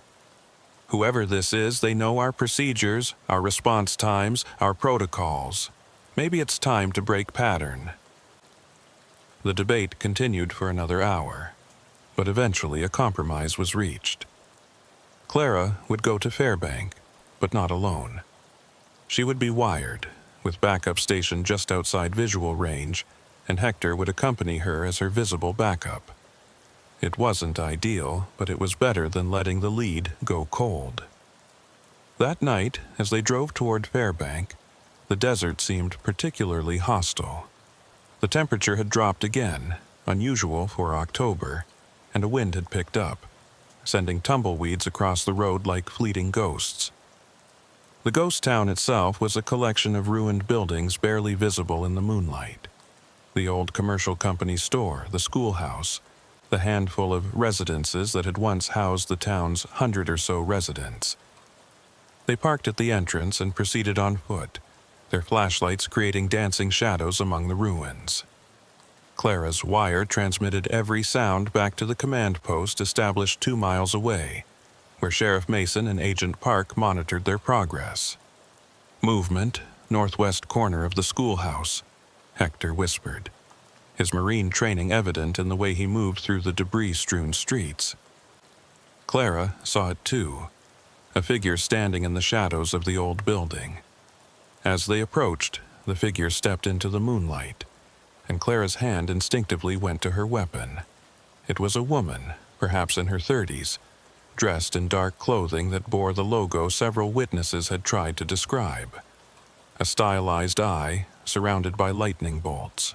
She held her hands up, showing she was unarmed. "Deputy Sandoval," the woman said, her voice carrying a slight accent Clara couldn't place. "Thank you for coming. You can tell your backup I'm not a threat. I'm here to provide information, nothing more." "Who are you?" Clara demanded, not relaxing her vigilance. "Call me Anna. Was part of what you're investigating, but I can't continue being part of it. What started as something else has become monstrous." "What started as what?" Hector asked, positioning himself to cover Clara while she focused on the woman. Anna sighed, seeming to age years in that moment. "Social experiment, that's what they called it. Studying conflict dynamics in marginalized populations. How disputes escalate, what triggers violence, how authority intervention affects outcomes. It was supposed to be academic, funded by think tanks and private research organizations interested in conflict resolution."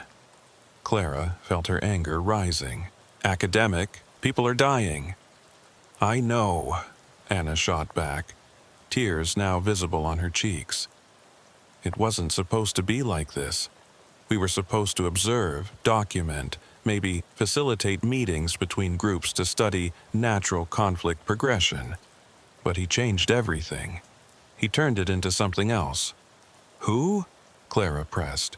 Who's running this? Anna looked around nervously as if expecting someone to materialize from the shadows. Dr. Marcus Vance. He used to be a professor of sociology at Stanford, specializing in conflict studies. He was dismissed 5 years ago for conducting unauthorized experiments on students, but he found private funding to continue his work. Only now, his laboratory is the entire border region, and his subjects are the people nobody cares about. Clara's mind was racing. Finally, they had a name, a real lead. But Anna wasn't finished. He has a compound, Anna continued, speaking quickly now as if afraid she would lose her nerve. It's in the Pelanchilo Mountains, about 40 miles from here. An old mining camp he's converted into his base of operations. That's where he reviews the footage, plans the next incidents, and trains his facilitators. How many people are involved? Hector asked. At least 30 directly, maybe more indirectly. Some think they're doing legitimate research. Others know exactly what's happening and don't care. The money is too good, and the people being hurt. She trailed off, shame evident in her expression. Are people nobody cares about? Clara finished bitterly. Anna nodded. Vance calls them acceptable losses. Says their suffering serves a greater purpose, that understanding conflict dynamics could prevent wars, stop genocides. He genuinely believes he's doing important work. And the violence, the injuries? Clara demanded. Unintended, but not unexpected outcomes, according to him. He documents everything meticulously. Every injury is cataloged, analyzed, compared against his models. He's building a massive database of human conflict behavior. Clara keyed her radio, transmitting this information back to the command post. They needed to move on this compound immediately, before Vance could destroy evidence or disappear. But Anna held up her hand. There's something else, something worse. The border conflicts, they're just phase 1. Vance has been in contact with groups in major cities, Los Angeles, Phoenix, Houston. He's planning to scale up, to orchestrate larger conflicts in urban areas where the population density will magnify the effects. When? Clara asked, urgency in her voice. Soon, within the week. He has facilitators already in place, identifying vulnerable populations in homeless camps, immigrant communities, anywhere people are desperate and divided. The footage from the border incidents is just proof of concept for his investors. Investors? Hector said, incredulity in his voice. Who would invest in this? Anna shrugged. People who profit from chaos. Foreign governments interested in destabilizing American communities. Extremist groups wanting to spark racial conflicts. Media companies that thrive on violence. Vance doesn't care where the money comes from as long as it funds his research. She pulled out a flash drive from her pocket and handed it to Clara. Everything I know is on here. Locations, personnel, financial records. I'm leaving tonight, disappearing. I suggest you move fast. Vance has sources in law enforcement. He'll know I've talked to you. Before Clara could ask anything else, Anna turned and walked into the darkness, quickly disappearing among the ruins. Clara and Hector stood there for a moment, the weight of what they'd learned settling on them like the desert cold. We need to get back, Clara said finally. If she's right about the timeline, we don't have much time. As they drove back toward the command post, Clara couldn't help but think about all the abandoned properties scattered across the border region. Each one a potential stage for Vance's sick experiments.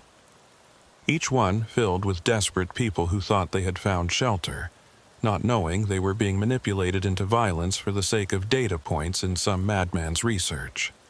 The flash drive felt heavy in her pocket, weighted with evidence of crimes that went beyond simple assault or incitement. This was systematic exploitation of society's most vulnerable, turning poverty and desperation into a laboratory for studying human misery. The Pelonchillo Mountains straddled the Arizona-New Mexico border like a massive spine of rock and desert scrub, a remote wilderness that had historically harbored everyone from Apache warriors to modern drug smugglers. It was the perfect location for someone who wanted to operate without interference, and as Clara studied the satellite images of Vance's compound on her laptop, she understood why he had chosen this place. The operation to raid the compound had taken 3 days to organize. The flash drive Anna had provided contained a wealth of information, including detailed layouts of the facility, personnel files, and most disturbingly, video files showing the full extent of Vance's experiments. The FBI had taken over the investigation, but Sheriff Mason had insisted that Clara and her team remain involved given their familiarity with the case. It was 3 a.m. when the Joint Task Force assembled at a staging area 15 miles from the compound. 50 law enforcement officers from various agencies, including a FBI tactical team, state police, and selected deputies from Cochise County. Clara was assigned to the secondary entry team, tasked with securing evidence while the tactical team neutralized any resistance. Agent Park, who was leading the operation, conducted the final briefing. The compound consists of 6 buildings arranged around a central courtyard. Intelligence suggests between 20 and 35 individuals on site. Most are researchers and support staff who may not pose a threat, but we have identified at least 8 security personnel, all with military or law enforcement backgrounds. He pointed to the largest building on the satellite image. This is our primary target, the main research facility where Vance maintains his command center. We expect to find him there, along with the servers containing his research data. Secondary teams will secure the barracks, the equipment storage, and what appears to be a detention facility on the eastern edge of the compound. Clara felt her stomach tighten at the mention of a detention facility. The videos on Anna's flash drive had shown glimpses of people being held in cells. Apparently, subjects for more controlled experiments when the chaos of the abandoned properties didn't provide the specific data Vance wanted. Rules of engagement are clear, Park continued. We're going in loud and fast. Anyone who surrenders will be detained peacefully. Anyone who resists, well, let's hope it doesn't come to that. As they loaded into the vehicles for the approach, Hector, who had been deputized for this operation given his military experience, sat next to Clara. You ready for this? He asked. Clara nodded, though readiness was relative. She'd been in dangerous situations before, but this felt different. They weren't just confronting criminals. They were dismantling an entire organization that had turned human suffering into a science project. The approach to the compound was done in complete darkness, night vision equipment turning the desert into an eerie green landscape. The compound appeared suddenly as they crested a ridge, a cluster of lights in the vast darkness that looked almost like a small town from a distance. All teams, this is command. Park's voice came through the radio. We are go for insertion. I repeat, we are go. The vehicles accelerated, racing toward the compound's main gate. Clara could hear the distant sound of a battering ram breaching the entrance, followed immediately by flashbang grenades and shouting. The tactical team was inside. Clara's team held back, waiting for the initial chaos to subside before moving in. Through the radio, she could hear the tactical team's progress. Building 1 secure, 3 subjects detained. Building 2 encountering resistance. Shots fired. Shots fired. After what felt like hours, but was actually only minutes, the call came for secondary teams to enter. Clara and her team moved through the breached gate into a scene of controlled chaos. Tactical officers had individuals face down on the ground, hands zip-tied behind their backs. The acrid smell of tear gas lingered in the air. Clara's team headed directly for the main research building. Inside, they found a facility that looked more like a high-tech corporation than a criminal compound. Clean white walls, modern computer equipment, conference rooms with smart boards covered in complex diagrams and equations. In the main control room, they found what they had come for. Banks of servers hummed quietly, storing terabytes of data from Vance's experiments. Multiple monitors showed feeds from cameras at various abandoned properties across the Southwest, some still active, recording empty buildings and desert landscapes. "My God," Hector said, staring at one wall that was covered with photographs, hundreds of them, all showing injured people from the orchestrated conflicts. They were organized like a morbid gallery, categorized by type of injury, severity, and what appeared to be ratings for research value. Clara moved to the desk at the center of the room, where several journals lay open. Vance's handwriting was neat, precise, almost compulsive in its organization. She began reading his most recent entry. Day 1227 of the project. The escalation in urban environments remains the logical next step. Rural conflicts have provided baseline data, but population density is a crucial variable that must be tested. The suffering of a few hundred individuals in the desert is regrettable but necessary to prevent the suffering of millions in future conflicts. History will vindicate this work. "Clara, you need to see this," a voice called from the adjoining room. She found Deputy Martinez standing in front of a locked door that had been forced open. Inside was Vance's personal office, and it was here that the full scope of his delusion became apparent. The walls were covered with academic articles, news clippings about wars and genocides, and what appeared to be rejection letters from dozens of academic journals and grant committees. On his desk was a manuscript titled "The Mathematics of Human Conflict," a comprehensive model for predicting and preventing violence. It was thousands of pages long, filled with equations, diagrams, and statistical analyses derived from the suffering he had orchestrated. But Vance himself was nowhere to be found. "Command, this is Sandoval," Clara radioed. "The main research facility is secure, but there's no sign of Vance." "Copy that." Park's voice came back. "We're still clearing buildings. Stand by."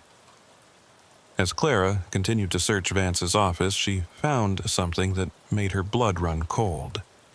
It was a folder marked Phase 3, International Deployment. Inside were communications with unknown parties in various countries, discussing the possibility of exporting Vance's methodology to conflict zones around the world. The implication was clear. Vance wasn't just studying conflict, he was preparing to franchise it. A commotion outside drew her attention. Through the window, she could see tactical officers escorting someone from a building on the compound's edge. Even from a distance, she could tell from the person's bearing and the way the officers were handling him that this was someone important. Clara ran outside, arriving just as the officers brought the individual into the light. It was a man in his 60s, thin to the point of gauntness, with wild gray hair and eyes that held a disturbing intensity. This had to be Marcus Vance. But as Clara got closer, she realized something was wrong. The man was laughing, a high, unhinged sound that sent chills down her spine. "You're too late," he said, between fits of laughter. "It's already begun, Los Angeles, Phoenix, Houston. The facilitators are in place. The populations are gathered. The conflicts are primed. You can't stop it now." Agent Park grabbed Vance by the shoulders. "What are you talking about? When? Where exactly?" Vance just smiled, an expression that held no warmth, only a twisted satisfaction. "Tonight, tomorrow, the next day. Staggered deployment to prevent intervention.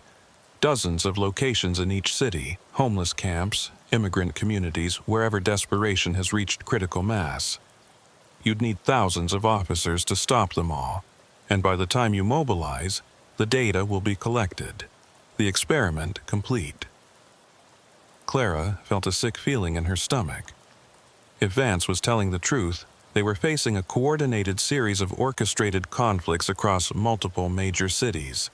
The casualties could be in the hundreds, possibly thousands. "Get him to interrogation," Park ordered. "We need every location, every facilitator, every detail." As Vance was led away, still laughing, Clara turned to Hector. "We need to get this information out immediately. Every law enforcement agency in those cities needs to be warned." The next hours were a blur of activity. The compound was systematically searched and documented. 28 individuals were arrested, ranging from security personnel to researchers who had knowingly participated in Vance's experiments. The detention facility on the compound's edge yielded the most horrific discoveries. 12 individuals who had been held for controlled testing, essentially human lab rats for Vance's theories on conflict escalation. These victims, all homeless individuals or undocumented immigrants who wouldn't be missed, had been subjected to various psychological stressors to measure their breaking points. They were malnourished, traumatized, and in some cases barely coherent. Medical teams worked to stabilize them while investigators documented their conditions. In the compound's equipment storage, they found an arsenal of recording equipment, thousands of hours of footage from the orchestrated conflicts and detailed files on hundreds of subjects, vulnerable individuals who had been unknowingly participating in Vance's experiments. But it was in the server room that they found the most crucial intelligence. Vance's entire database, years of research, was stored there. But more importantly, the servers contained the operational plans for the urban deployments he had threatened. Specific locations, times, and methods for inciting violence in homeless camps and immigrant communities across 3 major cities. Clara worked with FBI cyber specialists to decode the information, racing against time to prevent the urban incidents. The plans were meticulous, identifying exactly which groups to target, what rumors to spread, what resources to provide to create maximum conflict potential. "Jesus," one of the specialists muttered as he scrolled through the plans. "He's got psychological profiles on hundreds of people, knows exactly which buttons to push to make them violent." As dawn broke over the desert, painting the mountains in shades of orange and pink that would have been beautiful under different circumstances, the full scope of what they had uncovered was becoming clear. Vance hadn't just been studying conflict, he had been weaponizing it, turning sociology into a tool for orchestrated chaos. The Emergency Operations Center in Phoenix was a hive of activity when Clara arrived, having been helicoptered directly from the compound, along with Agent Park and the critical intelligence they had extracted from Vance's servers. The large conference room had been converted into a command center, with representatives from law enforcement agencies across 3 states coordinating the massive effort to prevent Vance's urban deployment. FBI Assistant Director Michelle Rodriguez stood at the center of it all, orchestrating resources with the efficiency of a military general. Multiple screens showed maps of Los Angeles, Phoenix, and Houston, with red pins marking the locations Vance's facilitators had identified for conflict orchestration. "We have 47 potential sites across the 3 cities," Rodriguez announced to the assembled team. "Based on Vance's timeline, we believe at least a dozen are already active, meaning facilitators have begun gathering vulnerable populations and creating division." Clara studied the Phoenix map, noting that several sites were in areas she knew well from her years in law enforcement. The largest was a homeless encampment near the Salt River that had grown to over 200 individuals in recent months. According to Vance's files, his facilitators had been working there for 3 weeks, systematically dividing the camp into ethnic groups and spreading rumors of theft and violence between them. The challenge, Rodriguez continued, is that we can't simply arrest everyone. Many of these people are victims who don't even know they're being manipulated. We need to neutralize the facilitators and diffuse the conflicts without creating panic or actual violence. Agent Park pulled Clara aside. We need you in Phoenix. You've studied Vance's methods more closely than anyone. You understand how these conflicts are orchestrated. Help us identify the facilitators and figure out how to counter their tactics. Clara nodded, though exhaustion was weighing heavily on her. She had been running on adrenaline for days, and the thought of preventing dozens of potential violent incidents across multiple cities seemed overwhelming. Hector, who had accompanied her to Phoenix, placed a steady hand on her shoulder. We've come this far. Let's finish this. The Phoenix operation was assigned 6 locations to monitor and intervene if necessary. Clara was paired with a local detective named James Thompson, a 20-year veteran who knew the city's vulnerable populations well. Their first stop was the Salt River encampment. As they approached in an unmarked vehicle, Clara could immediately see signs of Vance's influence. The camp, which Thompson said had previously been a relatively cohesive community despite its challenges, was now clearly divided. Makeshift barriers had been erected between different sections. Groups of people stood in clusters, eyeing each other with suspicion and hostility. "This is worse than I expected," Thompson muttered. "I know some of these people. They've lived here peacefully for months, even years. Now look at them." Clara spotted what she was looking for. Individuals who didn't quite fit, whose clothes were too clean, whose manner was too purposeful. Vance's facilitators. She counted at least 3 moving through the camp, and from their positioning, they were preparing for something. "We need to move now," she told Thompson. "They're getting ready to trigger something." They called for backup, but Clara knew they couldn't wait. She and Thompson entered the camp, trying to appear casual while moving toward the nearest facilitator. The woman was in her 30s, wearing the same type of dark work clothes with the eye and lightning logo that Anna had shown them. As they approached, the facilitator saw them and immediately reached for something in her pocket. Clara managed to intercept her, grabbing her wrist before she could retrieve what turned out to be a small incendiary device. "Police! Nobody move!" Thompson shouted, his badge visible. The effect was immediate, but not what they had hoped. The camp erupted in chaos, not violence between groups but a panicked scramble as people fled in all directions, convinced that this was an immigration raid or arrest sweep. In the confusion, 2 of the facilitators escaped, disappearing into the urban landscape beyond the camp. But they had prevented the orchestrated conflict, and the facilitator Clara had grabbed was in custody. Her name was Rachel Morrison, and under interrogation, she revealed crucial information about the coordination of the urban deployment. "It's all synchronized," Morrison said, seemingly eager to talk when she realized the scope of law enforcement's response. "Every facilitator has a specific timeline. Create division over 2 to 3 weeks, introduce catalysts like drugs or weapons, then trigger the conflict at predetermined times to overwhelm emergency services." "Why?" Clara asked. "What's the purpose beyond Vance's research?" Morrison's answer chilled her. Vance promised different things to different investors. To some, it was about studying conflict to prevent it. To others, it was about creating chaos to justify law enforcement crackdowns or anti-immigrant policies. To the foreign investors, it was about destabilizing American cities. Vance didn't care about their agendas as long as they funded his research. Across the 3 cities, similar scenes played out as law enforcement intervened at Vance's targeted sites. Some interventions were successful, preventing conflicts before they began. Others arrived too late, finding violent confrontations already underway.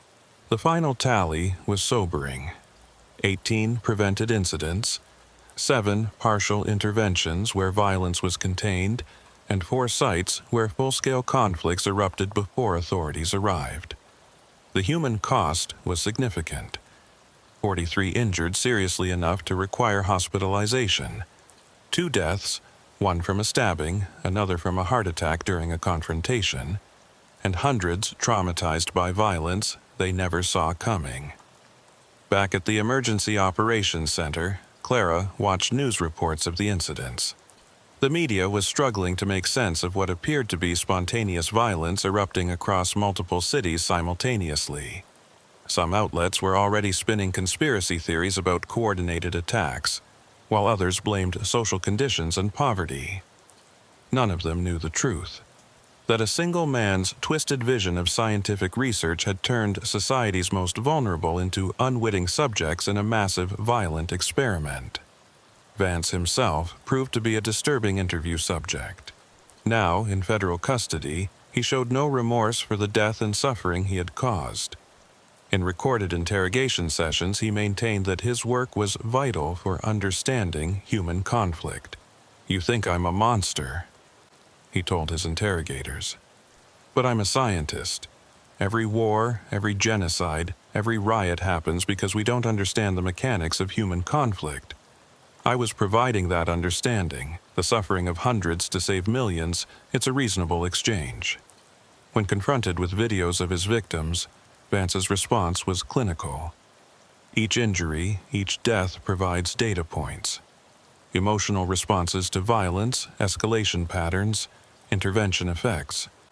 This information is invaluable. It was Hector who pointed out the fundamental flaw in Vance's logic during one discussion. He talks about preventing future conflicts, but he was creating conflicts that wouldn't have existed without his intervention. He wasn't studying natural human behavior. He was manufacturing it. The investigation continued for weeks as authorities unraveled the full extent of Vance's network. His funding sources were traced to a disturbing array of actors: a Russian oligarch interested in American social instability, a Chinese company ostensibly studying crowd control, several extremist groups hoping to spark racial conflicts, and even some legitimate research institutions that had no idea their grants were being used for such purposes. The victims, those who had survived the orchestrated conflicts, faced their own challenges. Many were undocumented immigrants afraid to cooperate with authorities. Others were homeless individuals with mental health issues that made their testimony unreliable. Some simply wanted to forget and move on, unable to process that their suffering had been deliberately orchestrated for someone's research.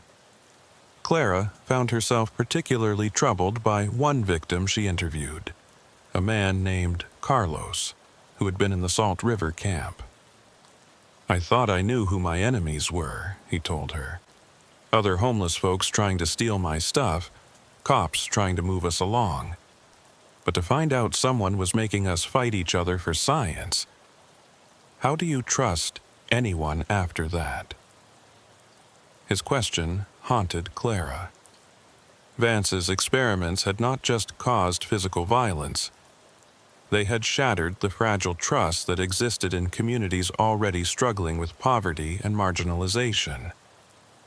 The social fabric of these vulnerable populations had been deliberately torn, and repairing it would take far longer than treating the physical wounds. As the formal investigation wound down, Clara returned to Cochise County, where Sheriff Mason welcomed her back with a mixture of pride and concern. "You did outstanding work, Sandoval, but I can see this case has taken its toll." He wasn't wrong.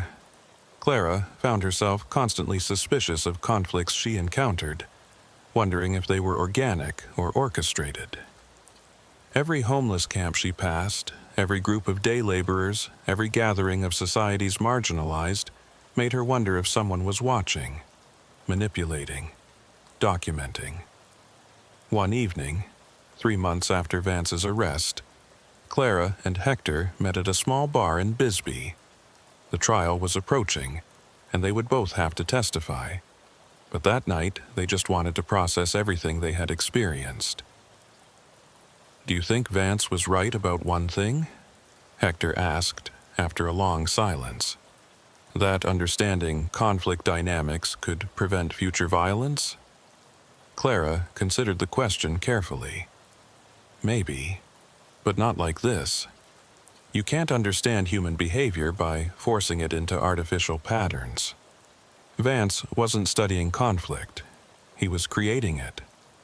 Real prevention comes from addressing the conditions that make people vulnerable to manipulation: poverty, desperation, lack of resources."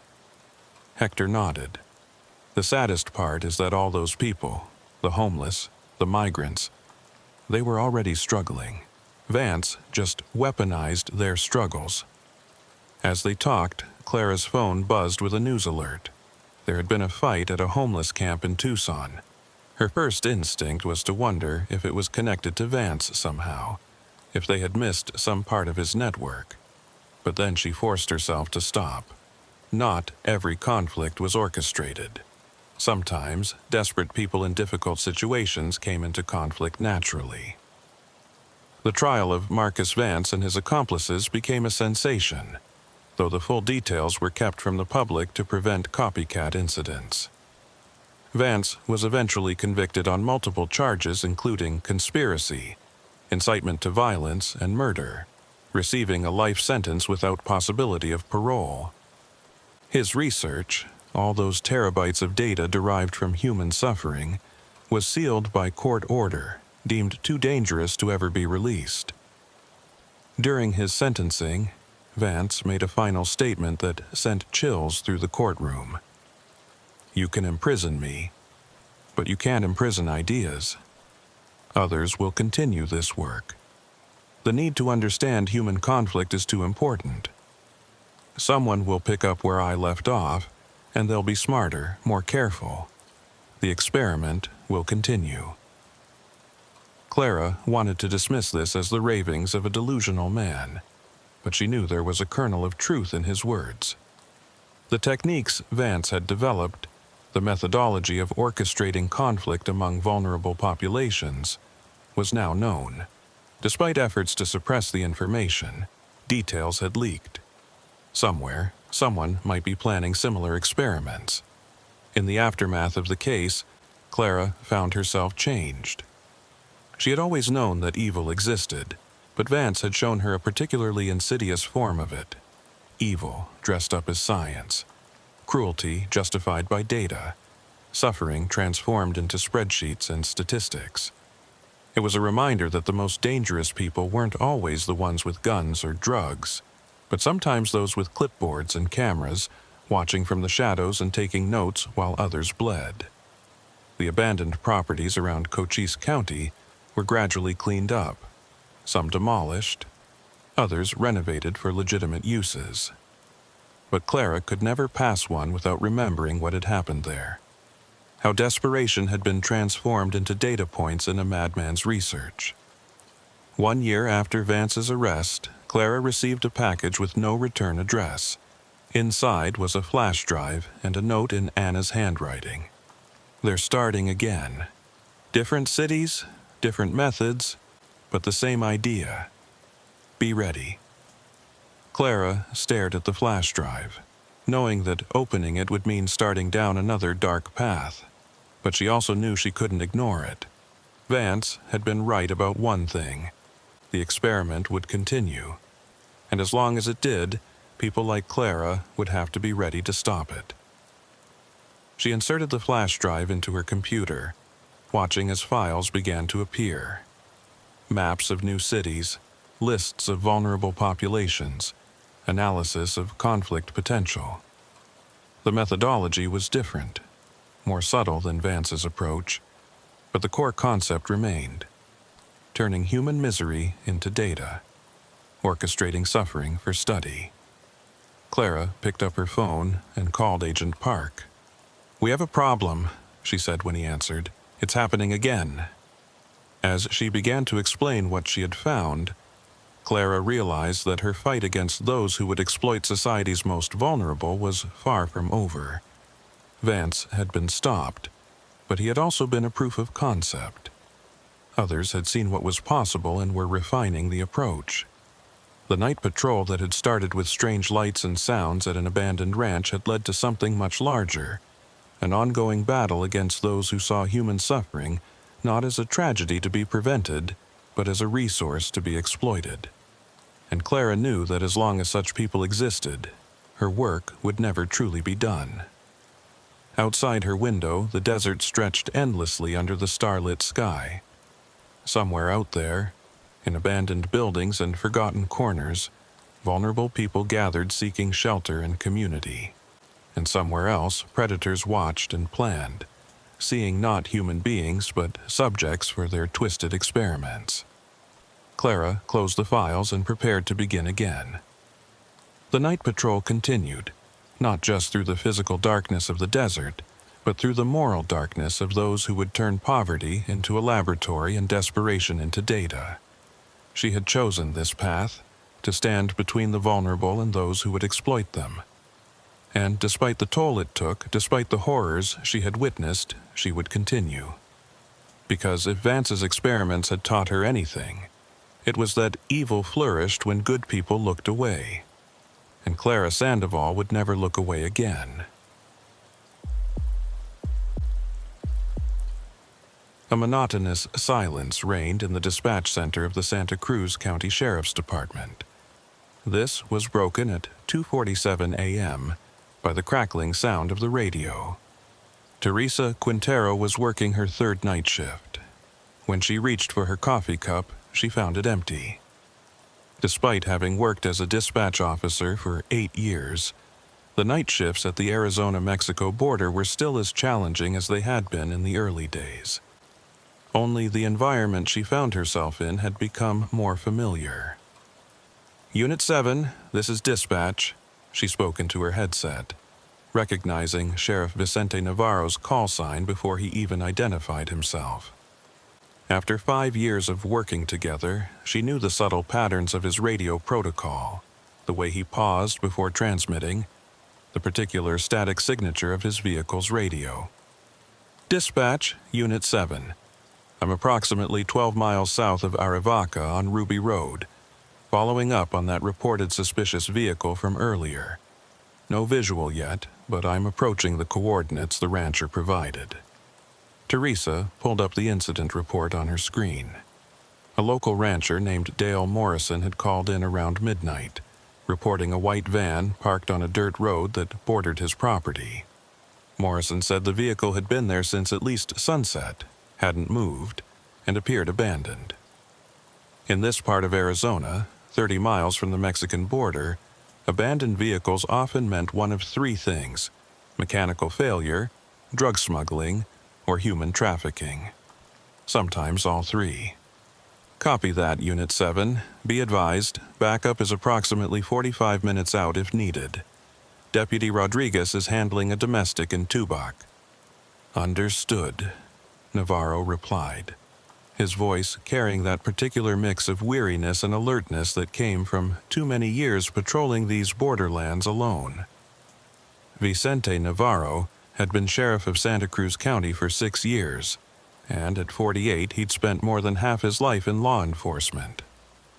He'd started as a border patrol agent, switched to county law enforcement for better hours and the illusion of safer work, only to find himself still patrolling the same dangerous stretches of desert, just with different paperwork. The dirt road was barely visible in the darkness, marked only by the slightly different texture of packed earth against the surrounding desert. His headlights swept across Ocotillo and Palo Verde trees, their shadows creating dancing patterns that could hide anything or nothing. The GPS on his dashboard showed he was getting close to Morrison's reported location, a stretch of unnamed road that appeared on no official maps, but was well known to locals, smugglers, and law enforcement alike. Then he saw it. A white Ford Transit van, sitting at an odd angle about 50 yards off the road, partially hidden behind a cluster of mesquite trees. The positioning was deliberate, meant to conceal the vehicle from casual observation, but not quite hidden enough to be completely invisible. This was either amateur work or someone wanted it to be found eventually. "Dispatch, I have visual on the vehicle," Navarro reported, already running the plates through his mobile terminal. "White Ford Transit, Arizona plates."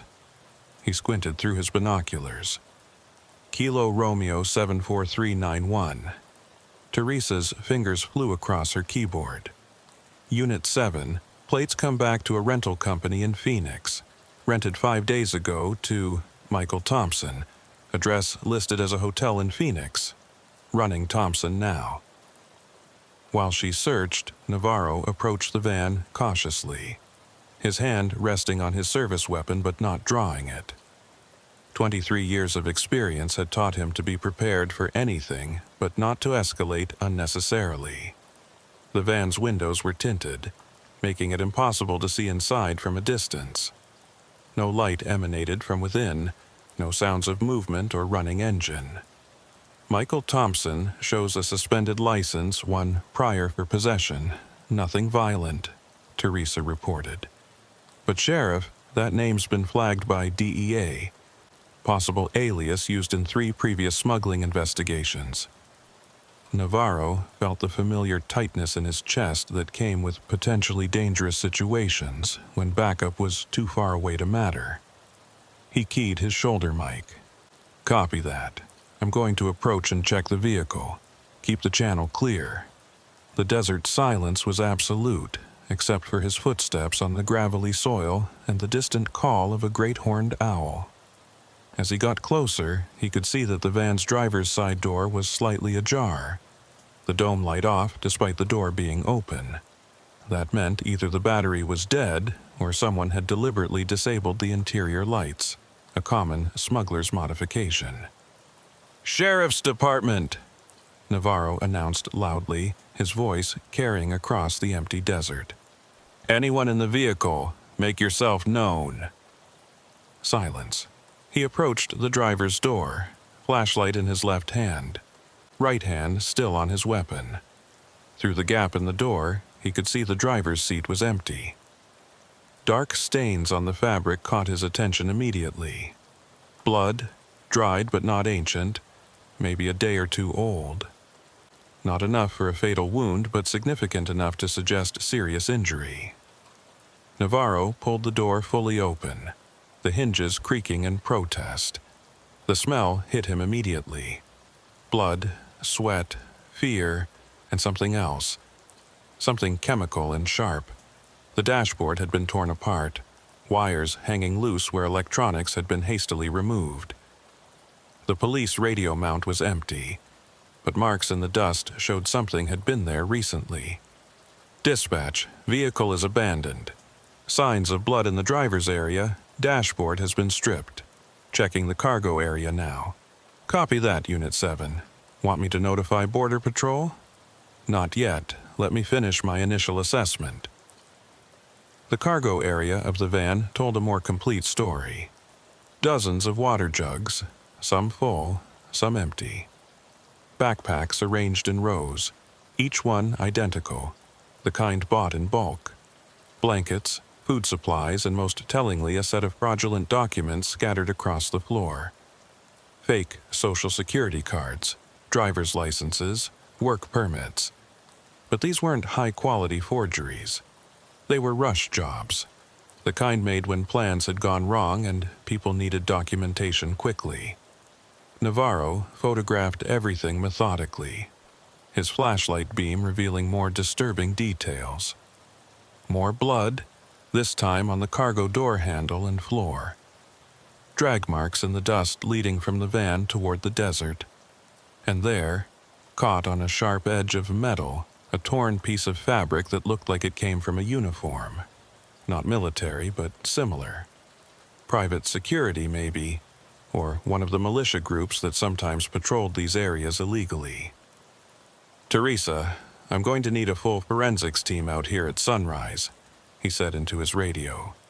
"And contact Border Patrol and DEA. This is definitely smuggling related, but something went wrong." Understood, Sheriff. Weather Service is showing a storm system moving in from the Gulf. Expected to hit your area around dawn. You want to wait for backup before investigating further? Navarro looked at the drag marks leading into the desert. If there were injured people out there, waiting until dawn might be too late. But following potential smugglers into the desert alone at night was exactly the kind of decision that got law enforcement officers killed in these borderlands. I'm going to follow the trail a short distance, see if there's anyone who needs immediate medical attention, he decided. Keep the channel open. If I don't check in every 10 minutes, send everything you've got. Vicente, please be careful, Teresa said, dropping protocol and using his first name. They'd known each other too long for her to hide her concern. He followed the drag marks by flashlight, his boots crunching on the desert floor. The trail led through a gap in a barbed wire fence that marked the edge of Morrison's ranch and into federal land. About 100 yards from the van, he found the first grave. It was shallow, hastily dug, the disturbed earth obvious even in the darkness. A boot protruded from one end, and the smell of decomposition, while faint, was unmistakable. Navarro photographed the site without disturbing it, then noticed something that made his blood chill. There were more disturbed areas nearby. 3, 4, maybe 5 similar patches of recently moved earth. Dispatch, I've found what appears to be multiple burial sites, shallow graves recently dug. We're looking at a major crime scene here. Before Teresa could respond, Navarro heard something that made him freeze. Voices carried on the night wind, speaking Spanish. They were some distance away, but getting closer. He clicked off his flashlight and moved behind a large saguaro cactus, drawing his weapon for the first time. The voices grew clearer. At least 3 men, maybe more. They were arguing about something, their tones aggressive and stressed. Navarro's Spanish was fluent, a necessity in this region, and what he heard made the situation even more concerning. Told you we should have burned the van. The sheriff will find them eventually. Doesn't matter. We'll be across by then. What about the American? He knows too much. They were maybe 50 yards away now, moving through the desert with the confidence of people who knew the terrain well. Navarro was outnumbered, in the dark, with backup still at least 30 minutes away. He keyed his radio as quietly as possible. Multiple subjects approaching my position, at least 3 possibly armed, requesting immediate backup. All units are responding, Sheriff. ETA 25 minutes for the closest unit. 25 minutes might as well have been 25 hours. The men were getting closer, and from their conversation, it was clear they were returning to either clean up the scene or finish whatever had been started.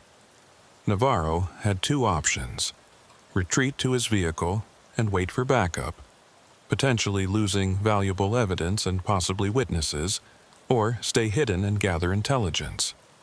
A third option presented itself when one of the men said, "Check the van first. Make sure we didn't leave anything that could identify the operation." They were splitting up. This was both an opportunity and a danger. Navarro could potentially isolate and apprehend one suspect, but it also meant threats from multiple directions. He made his decision quickly, moving silently back toward the van, hoping to position himself to intercept whoever was sent to check it.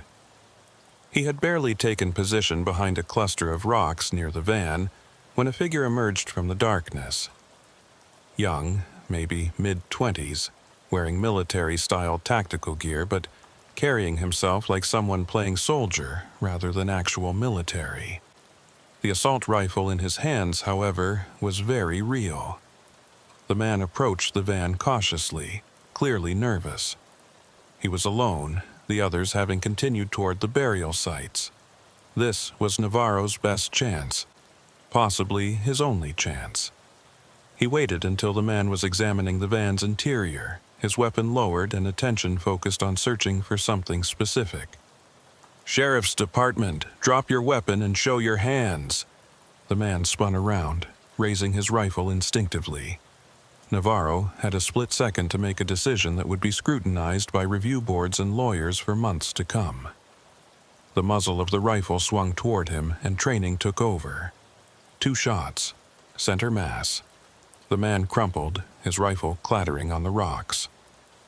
The sound of gunfire in the desert night was like thunder, echoing off the distant mountains. Immediately, shouts erupted from the direction of the burial sites. Navarro grabbed the fallen man's rifle and took cover behind the van, knowing he had seconds before the others arrived. "Shots fired. Officer needs assistance," he called into his radio, no longer concerned about noise discipline. "All units expediting. Vicente, what's your status?" Teresa's voice was tight with controlled panic. "1 suspect down, multiple armed subjects approaching. I'm taking cover behind the van." The first shots came from his left, muzzle flashes in the darkness followed by the distinctive crack of bullets passing nearby. Navarro returned fire in controlled bursts, trying to suppress rather than hit targets he couldn't clearly see. His ammunition was limited, 2 magazines for his service weapon, plus whatever was in the rifle he'd recovered. The radio chatter intensified as units across the county responded, but Navarro could barely hear it over the sound of gunfire. The suspects had spread out, trying to flank his position. He moved constantly, using the van as mobile cover, but he knew it was only a matter of time before they surrounded him completely. Then, suddenly, the shooting stopped. The desert returned to silence except for the ringing in Navarro's ears.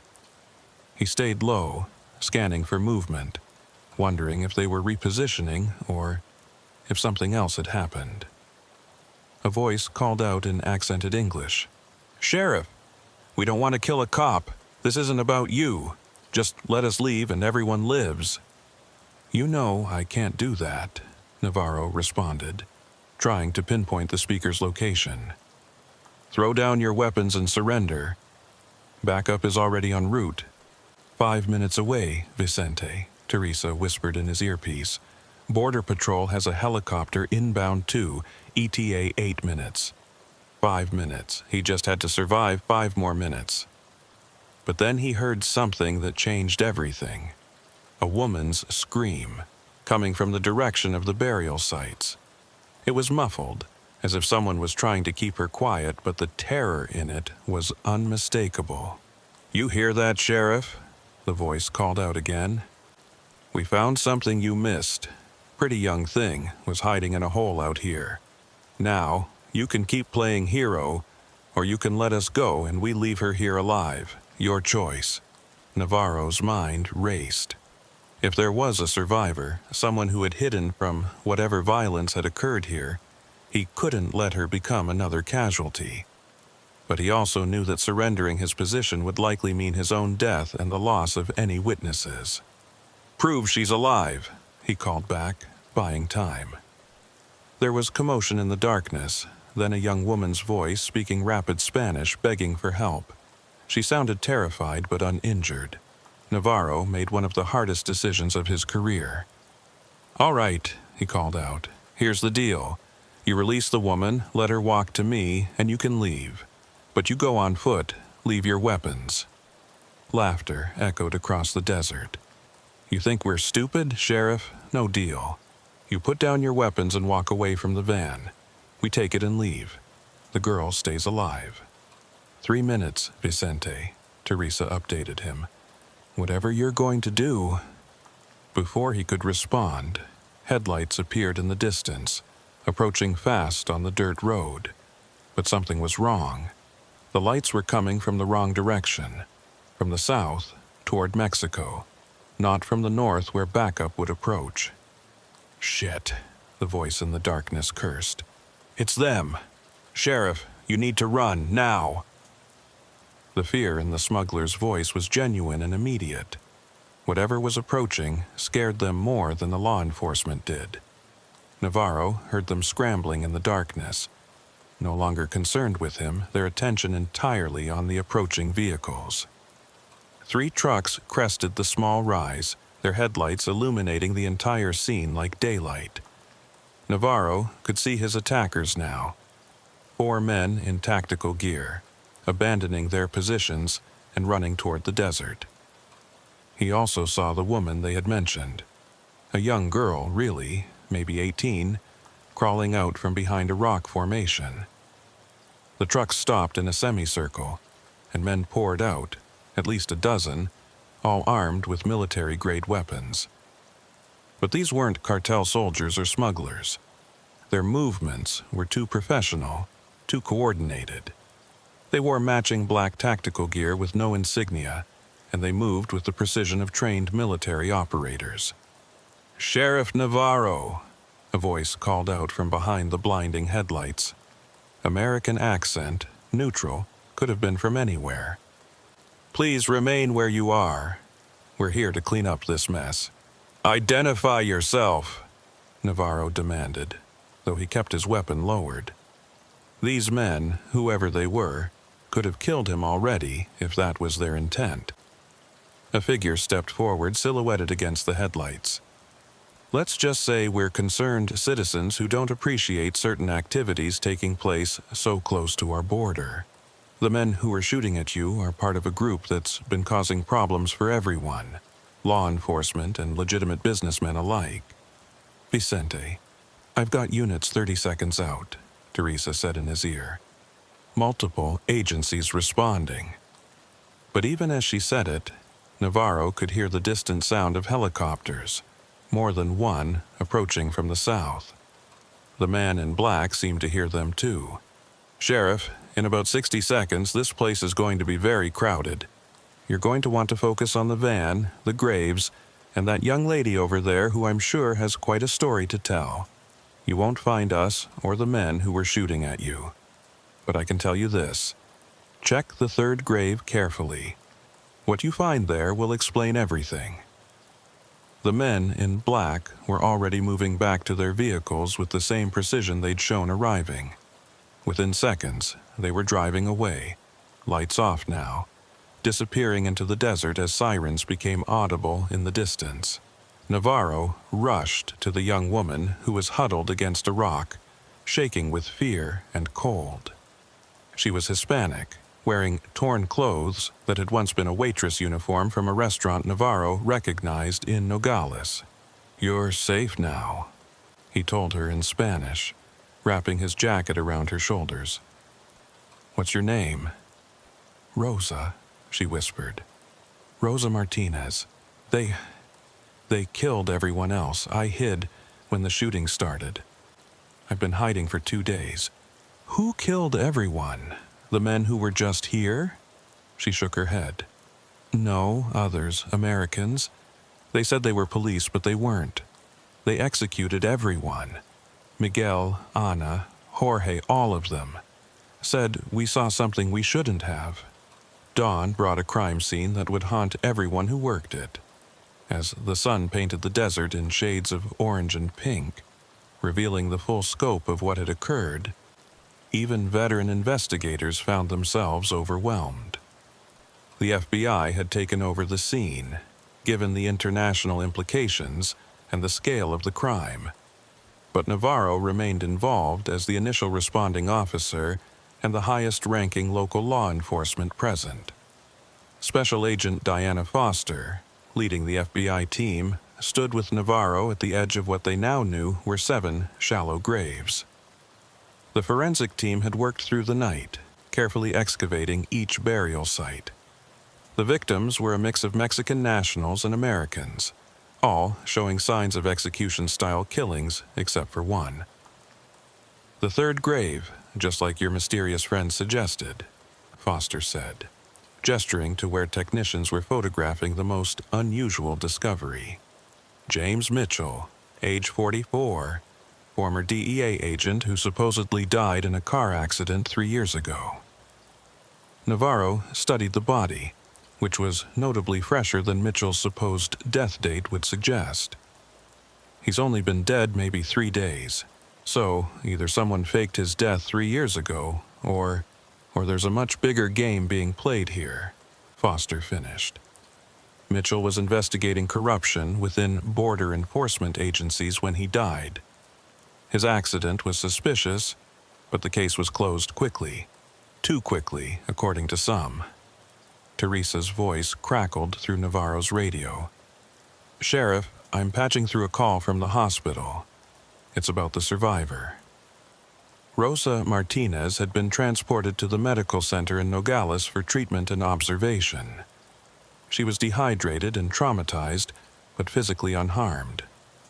What she had told investigators during her initial interview had already sent shockwaves through multiple agencies. According to Rosa, she had been working at a restaurant in Nogales when she was approached by a man offering her work as a translator for what he claimed was a legitimate transport company. The pay was too good to refuse. $500 a day to ride along with shipments and translate for drivers who didn't speak English. She thought she would be translating for truck drivers hauling produce or manufactured goods. Instead, she found herself in a van with 7 other people, being driven into the desert by men with guns. But they weren't typical human traffickers. They wore uniforms that looked official, had badges, and spoke like law enforcement. The other passengers seemed to be a mix of people who had been similarly deceived and some who appeared to be willing participants in something larger. They kept talking about the exchange, Rosa had told investigators. Something about trading intelligence for safe passage. One of the Americans, the older man you found in the 3rd grave, he kept saying he had proof of something, that people needed to know the truth. That older man was James Mitchell, and what he had been trying to reveal was becoming clearer as the FBI cyber team worked on a damaged laptop found buried with him. The device had been wrapped in plastic, protected from the elements, almost as if Mitchell had known he might not survive and wanted to preserve the evidence he'd gathered. "Sheriff," Agent Foster called from the mobile command unit they'd established. "You need to see this." On the laptop screen were dozens of files. Financial records, photographs, recorded conversations. Mitchell had spent his supposed death investigating a network of corrupt officials on both sides of the border who were facilitating not just drug smuggling but something more sinister, the trafficking of intelligence and weapons to unknown buyers. "Look at this." Foster pointed to a spreadsheet. Border Patrol schedules, DEA operation plans, even FBI surveillance details. Someone was selling our operational intelligence to the cartels, but that's not the worst part. She opened another file, this one containing satellite imagery and technical specifications. These are classified military documents, patrol routes for military assets along the border, response protocols for terrorist threats, even nuclear detection equipment locations. This goes way beyond simple corruption. Navarro felt a chill despite the rising desert heat. Who was Mitchell planning to give this to? According to his notes, he had arranged a meeting with a journalist from the Washington Post. But someone found out.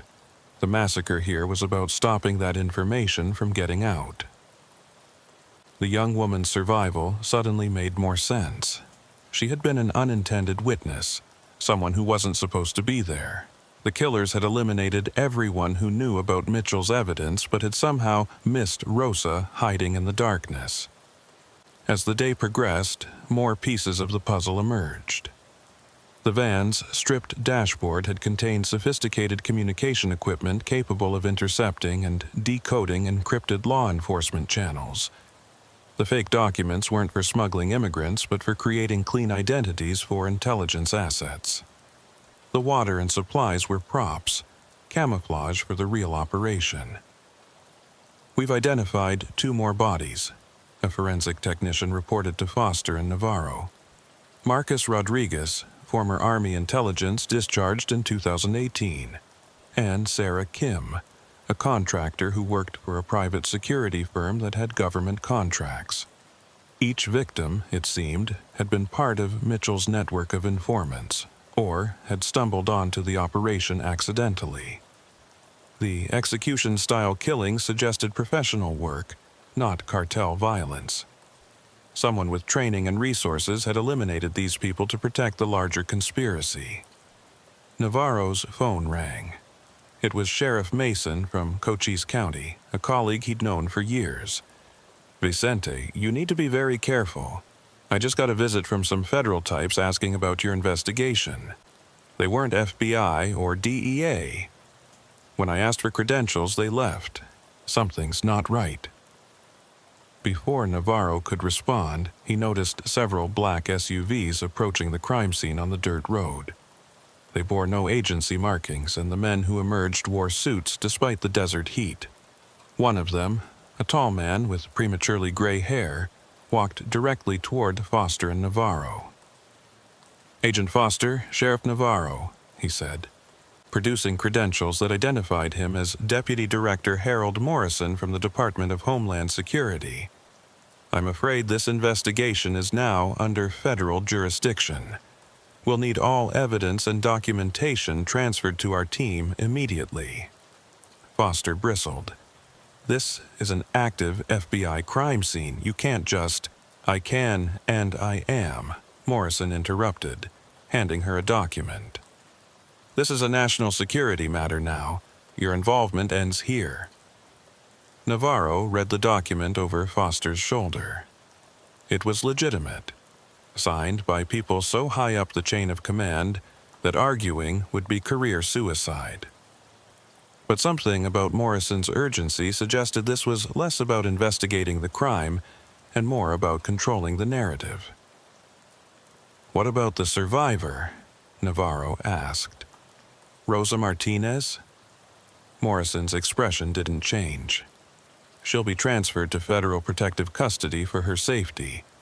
We'll handle her debriefing from here." "I'd like to maintain local jurisdiction involvement," Navarro pressed. "This happened in my county." "Your request is noted and denied," Morrison said flatly. "Sheriff, you did excellent work here, but this is beyond local law enforcement now. For your own safety and career, I suggest you file your report and move on." The threat was subtle but clear.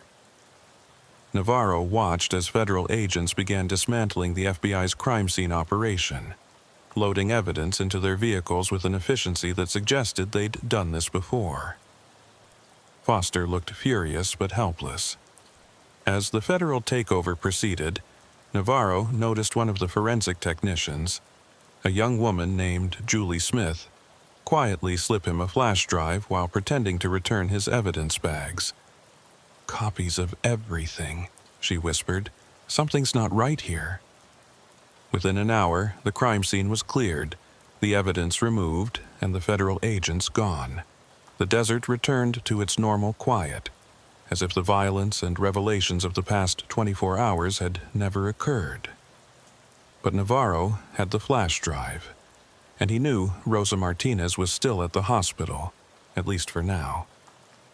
"Teresa," he called on a private channel as he drove back toward town, "I need you to do something off the books. Can you access the hospital's patient database? Vicente, what are you planning?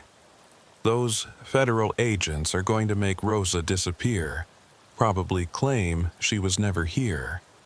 We need to document everything before that happens." There was a pause before Teresa responded. "She's still there, room 314. But Vicente, there are 2 men in suits sitting outside her door. They're not regular hospital security." Navarro made a decision that would define the rest of his career and possibly his life. He turned his vehicle toward the hospital, knowing he was about to cross lines that couldn't be uncrossed. But Mitchell had died trying to expose something. 7 other people had been murdered to keep it secret, and Rosa Martinez was the only witness left who could tell the truth. The hospital parking lot was busy with morning shift changes, providing good cover as Navarro entered through the emergency department. He knew the layout well from years of interviewing victims and suspects here. Room 314 was on the 3rd floor, in the section reserved for patients requiring security or protection. He took the stairs, avoiding the main elevators where he might be seen by the federal agents. On the 3rd floor, he peered through the door window. Two men in dark suits sat in chairs outside Rosa's room, one reading a tablet, the other on his phone. They looked bored, complacent, not expecting trouble. Navarro pulled out his phone and called Teresa. "I need you to call the hospital and report a disturbance in the emergency department. Something that would require security response. Vicente, this is—" "I know what it is. Will you do it?" "Of course. Be careful." Within minutes, Navarro heard the hospital intercom calling for security to respond to the emergency department. The two agents looked at each other, debating. Finally, one stood and walked toward the elevators, probably to check if the disturbance was related to their mission. Navarro waited until the man was gone, then walked confidently down the hallway, his sheriff's uniform and badge giving him apparent legitimacy. The remaining agent looked up from his phone. "Sheriff Navarro," the agent said, recognizing him from the crime scene. "You're not supposed to be here." "Just need 5 minutes with the witness," Navarro said calmly. "Final questions for my report. No one sees her without Director Morrison's approval."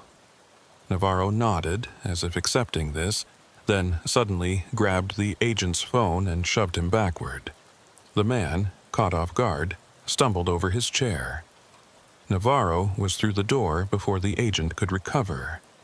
Rosa was awake, sitting up in bed, her eyes widening in fear, then recognition. "Sheriff?" "Rosa, I don't have much time. These men are going to take you somewhere, and you might not get a chance to tell your story. I need you to tell me everything quickly." Behind him, he could hear the agent calling for backup. They had maybe 2 minutes before the room flooded with federal agents. Rosa spoke rapidly in Spanish, her words tumbling out.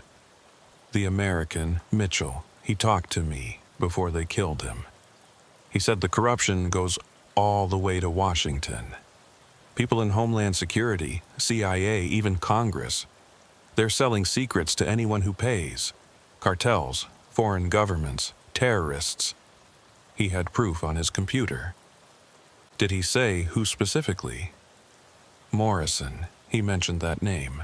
Said Morrison was the cleanup man, the one who makes problems disappear. And there's something else. Mitchell said there's a place in the desert, an old military installation that's supposed to be abandoned. Grid reference." She closed her eyes, trying to remember. 7/7 November 4/5 West. He said that's where they coordinate everything. The door burst open. The agent Navarro had pushed entered with his weapon drawn, followed by his partner and hospital security. "Step away from the witness, Sheriff." Navarro raised his hand slowly, his phone in one hand still recording. "Just finishing my interview. You're under arrest for interfering with a federal investigation and assaulting a federal agent." As they cuffed him, Navarro made eye contact with Rosa one last time. She nodded slightly, understanding that he had heard her, that someone would remember her story even if she disappeared. But as they led him from the room, Navarro saw something that gave him hope. In the hallway, mixed in with the gathering crowd of hospital staff and patients, was a familiar face. Diana Foster, the FBI agent, holding up her phone, recording everything. She had come to the same conclusion he had, that something was deeply wrong with this federal takeover. Their eyes met briefly, and Foster mouthed a single word: "Later." Navarro spent 6 hours in federal custody before being released without charges, a development that surprised him more than his arrest. Deputy Director Morrison personally handled his release, meeting him in a stark interview room at the federal building in Tucson. "Sheriff Navarro," Morrison began, his tone conversational rather than confrontational. "You're a good cop, 23 years of exemplary service. Commendations for bravery, respected by your community. Why throw all that away?" "I could ask you the same question," Navarro replied. "How long have you been covering up murders to protect your operation?" Morrison's expression didn't change. You've misunderstood the situation. What Mitchell thought he discovered, what that girl thinks she knows, it's all fragments of something much more complex. Yes, there are operations along the border that require secrecy. Yes, sometimes those operations involve working with unsavory individuals, but it's all in service of national security. Selling classified information to cartels is national security? Controlling the flow of information, managing chaos rather than letting it run wild. Sometimes that requires difficult choices. Morrison leaned back in his chair. Sheriff, you've worked this border long enough to know it's not black and white. Sometimes we have to work with bad people to stop worse ones. And Mitchell? The 7 other people in those graves? Morrison's jaw tightened slightly, the first sign of emotion he'd shown. Mitchell was a crusader who didn't understand the bigger picture. His investigation would have exposed operations that have prevented terrorist attacks, stopped weapons of mass destruction from entering the country, saved thousands of lives. Yes, his death was regrettable, but it was necessary. You're admitting to murder? I'm admitting nothing. Mitchell died in a car accident 3 years ago. The body you found was someone else, a smuggler who happened to have similar physical characteristics. The DNA tests will confirm this. Navarro understood the threat implicit in Morrison's words. The evidence would be whatever Morrison decided it would be. But he also had cards to play. Rosa Martinez recorded her entire experience. She uploaded it to the cloud before your men picked her up. If anything happens to her or me, that recording goes public. Morrison smiled, but it didn't reach his eyes. Miss Martinez is in protective custody for her own safety. She witnessed a cartel execution and her life is in danger. We're relocating her with a new identity, a generous resettlement package, and the chance for a new life. Isn't that what's best for her? If she agrees to forget what she saw. If she agrees to accept the truth of what she saw, a cartel hit that eliminated smugglers and unfortunate bystanders. You found evidence of human trafficking, which you heroically interrupted. There will even be a commendation in it for you, Sheriff. Maybe a federal task force position if you're interested. The offer was clear. Play along and be rewarded, or resist and face the consequences. Navarro had seen this game before, though never at this level. I need to think about it, he said finally. Morrison stood. You have 24 hours. After that, well, the desert is a dangerous place. Deputies sometimes don't come home from patrol. Accidents happen. After his release, Navarro drove aimlessly for an hour, checking for surveillance, before pulling into a truck stop near Sonoita. He was unsurprised when Diana Foster appeared at his table 10 minutes later, sliding into the booth across from him. Interesting day, she said quietly. You could say that. Coffee?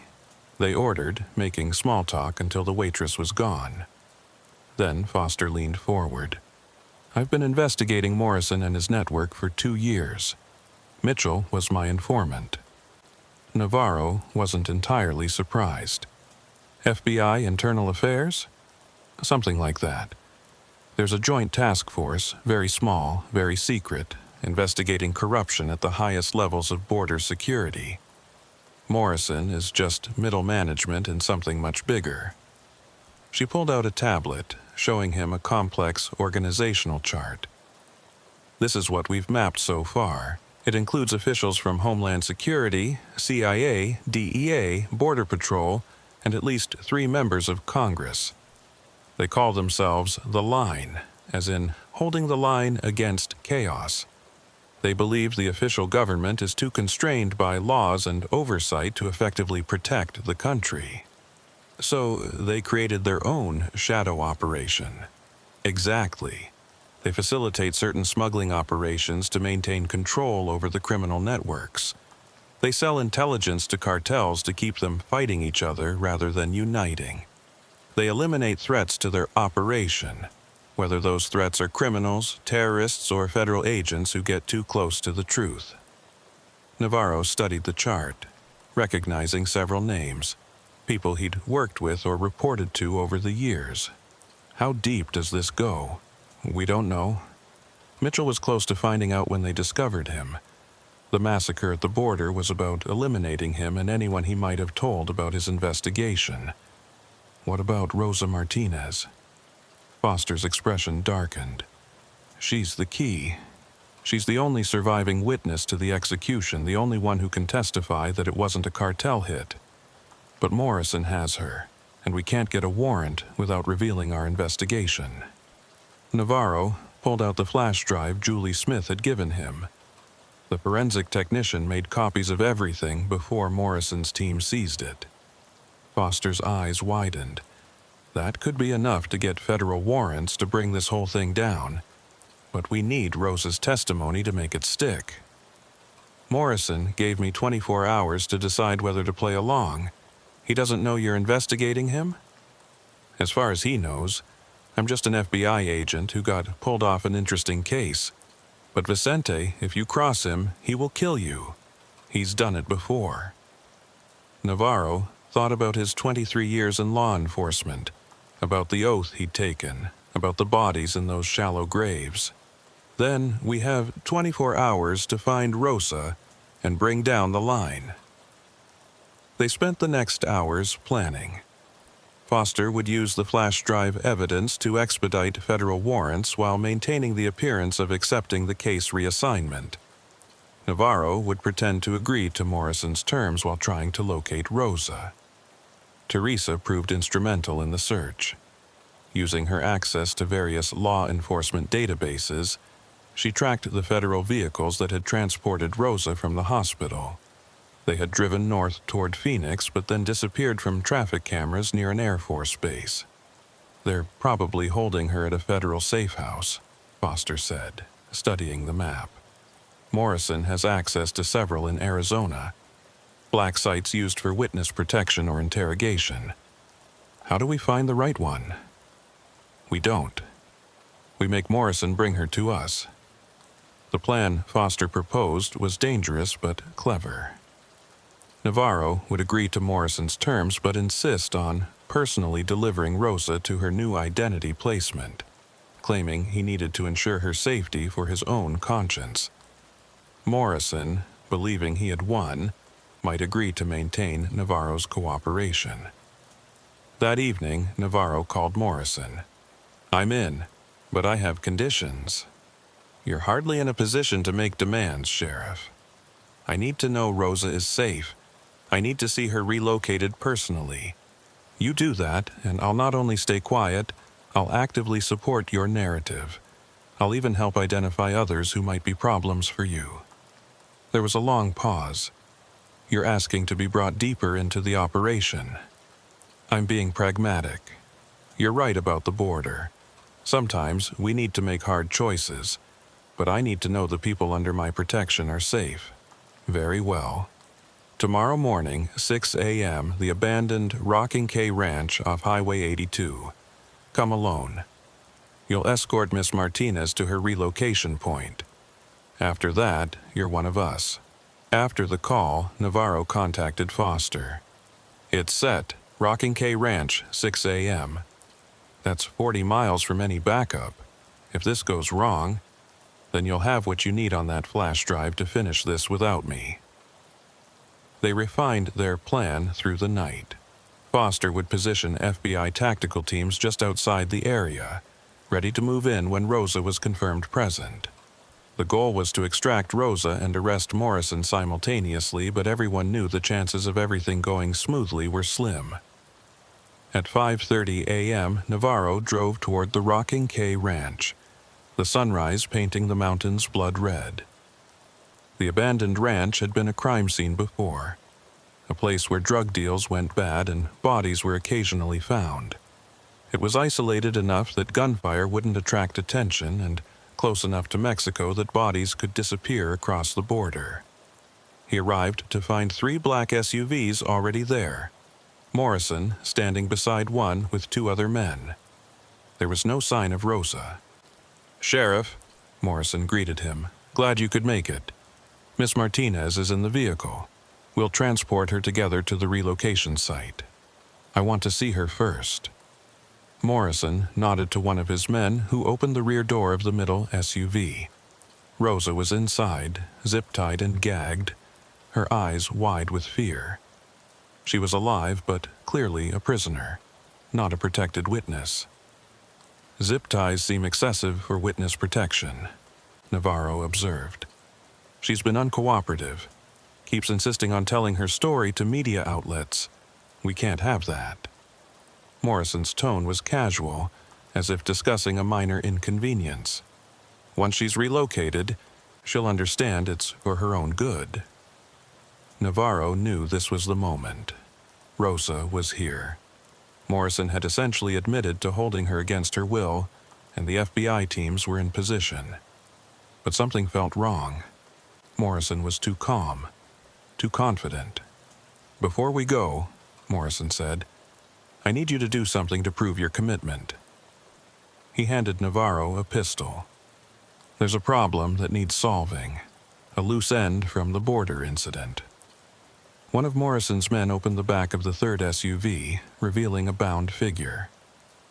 Navarro's heart sank as he recognized Julie Smith, the forensic technician who had given him the flash drive. "She made unauthorized copies of evidence," Morrison explained. "That's a federal crime, of course, but more importantly, it shows she can't be trusted. You're going to solve this problem for us." Navarro understood now. This wasn't about bringing him into the organization. This was about compromising him, making him complicit in murder so he could never testify against them. Morrison knew about the flash drive, probably knew about Foster's investigation, and was tying up loose ends. "I'm not killing anyone," Navarro said firmly. "Then both women die, and you have an unfortunate accident on the way back to town. Your choice, Sheriff. One death or three." Navarro looked at the pistol in his hand, then at Morrison.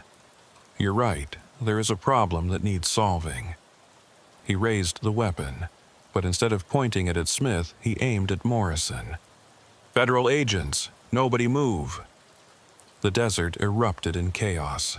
FBI vehicles that had been hidden behind rises and in arroyos suddenly appeared, agents in tactical gear swarming the scene. Morrison's men reached for weapons but were overwhelmed by superior numbers and positioning. Morrison himself stood perfectly still, a slight smile on his face. "You have no idea what you've done, Sheriff. The things we've prevented, the threats we've stopped. Without us, this border will become a war zone." "Maybe," Navarro replied, keeping his weapon trained on Morrison while FBI agents moved in to make arrests. "But at least it'll be an honest war, not one orchestrated by people like you." As Morrison was cuffed and led away, he leaned close to Navarro. "This isn't over. The line has resources you can't imagine. Prison won't hold us, and when we get out, everyone involved in this will pay." The arrests at the Rocking K Ranch were just the beginning. Over the next 72 hours, synchronized raids across 4 states resulted in the detention of 43 individuals connected to the line. The operation made national news, though the full details were kept classified to protect ongoing investigations and prevent panic about the depth of corruption within border security agencies. Navarro found himself at the center of a massive federal investigation, spending long days in secure facilities providing testimony, reviewing evidence, and helping FBI agents understand the network of corruption he'd uncovered. Rosa Martinez was placed in legitimate witness protection after providing crucial testimony that corroborated the evidence from Mitchell's laptop. But Morrison had been right about one thing. The line had resources that ran deep. 3 weeks after the arrests, Navarro was driving home from another day of depositions when Teresa's voice crackled over his radio, urgent and frightened. Vicente, don't come to the station. Something's happening. Federal agents are here, but Foster says they're not real FBI. Before he could respond, his phone rang. It was Foster. They're making their move. Morrison made bail yesterday. Some judge we didn't even know was connected to them. They're issuing federal warrants for you, me, and everyone involved in the investigation. They're claiming we fabricated evidence, that we're the corrupt ones. Navarro pulled over, his mind racing. How is that possible? They have people everywhere, Vicente. Higher up than we realized. The Attorney General's office, federal judiciary, even congressional oversight committees. They're framing this as a rogue FBI operation that violated civil rights and manufactured evidence to advance careers. Where are you now? Mobile. They raided my hotel room 10 minutes ago. I grabbed what I could and ran. Vicente, they're going to kill us and make it look legitimate. Either we'll be shot resisting arrest, or we'll have accidents in custody. Navarro thought quickly. The old Coronado mine, 30 miles southwest of town. It's been abandoned since the 80s. Meet me there. That's in the middle of nowhere. Exactly. And I know those tunnels. My father worked that mine before it closed. As he drove toward the mine, Navarro called Teresa on a burner phone he kept for emergencies. Can you get out safely? I think so. They're focused on your office, going through files. Vicente, they have a federal warrant with your name on it. Murder, conspiracy, evidence tampering. They're saying you killed Mitchell and those others to cover up your own smuggling operation. Get to your sister's house in Phoenix. Stay off the grid. Don't use credit cards or anything traceable. What are you going to do? What I have to do, end this. The Coronado mine sat in a valley between two mountain ranges, its entrance partially collapsed but still accessible to those who knew the safe path through the rubble. Navarro arrived first, hiding his vehicle behind an old equipment shed and gathering supplies, water, flashlights, the weapons he always kept in his trunk, and most importantly, a satellite phone that couldn't be traced to him. Foster arrived an hour later, looking exhausted and frightened but determined. I brought everything I could grab from the investigation. Copies of files, recordings, Mitchell's original laptop. If we're going down, this evidence needs to survive. We're not going down, Navarro said with more confidence than he felt. Morrison made a mistake. He's so used to operating in shadows that he's forgotten what happens when you shine light on corruption. What do you mean? He thinks he can control the narrative because he has people in traditional media and government, but he can't control everything. Navarro pulled out the satellite phone and dialed a number from memory. It belonged to Maria Santos, an independent journalist who had been investigating border corruption for years. She answered on the third ring. Maria, it's Vicente Navarro. I have a story for you. The biggest of your career. But I need you to move fast and be very careful. Over the next 2 hours, Navarro and Foster transmitted everything to Santos. Documents, recordings, photographs, testimonies. The journalist had connections with WikiLeaks and several international news organizations that operated beyond the reach of U.S. government pressure. This is incredible, Santos said over the phone. But they'll destroy you for releasing this. They're going to destroy us anyway, Navarro replied. At least this way, the truth survives. While they waited for Santos to begin publishing, they prepared for the inevitable response.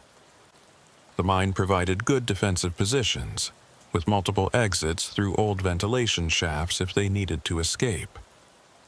But both knew they were simply buying time. The first story broke online at sunset. Massive corruption network discovered in U.S. border security.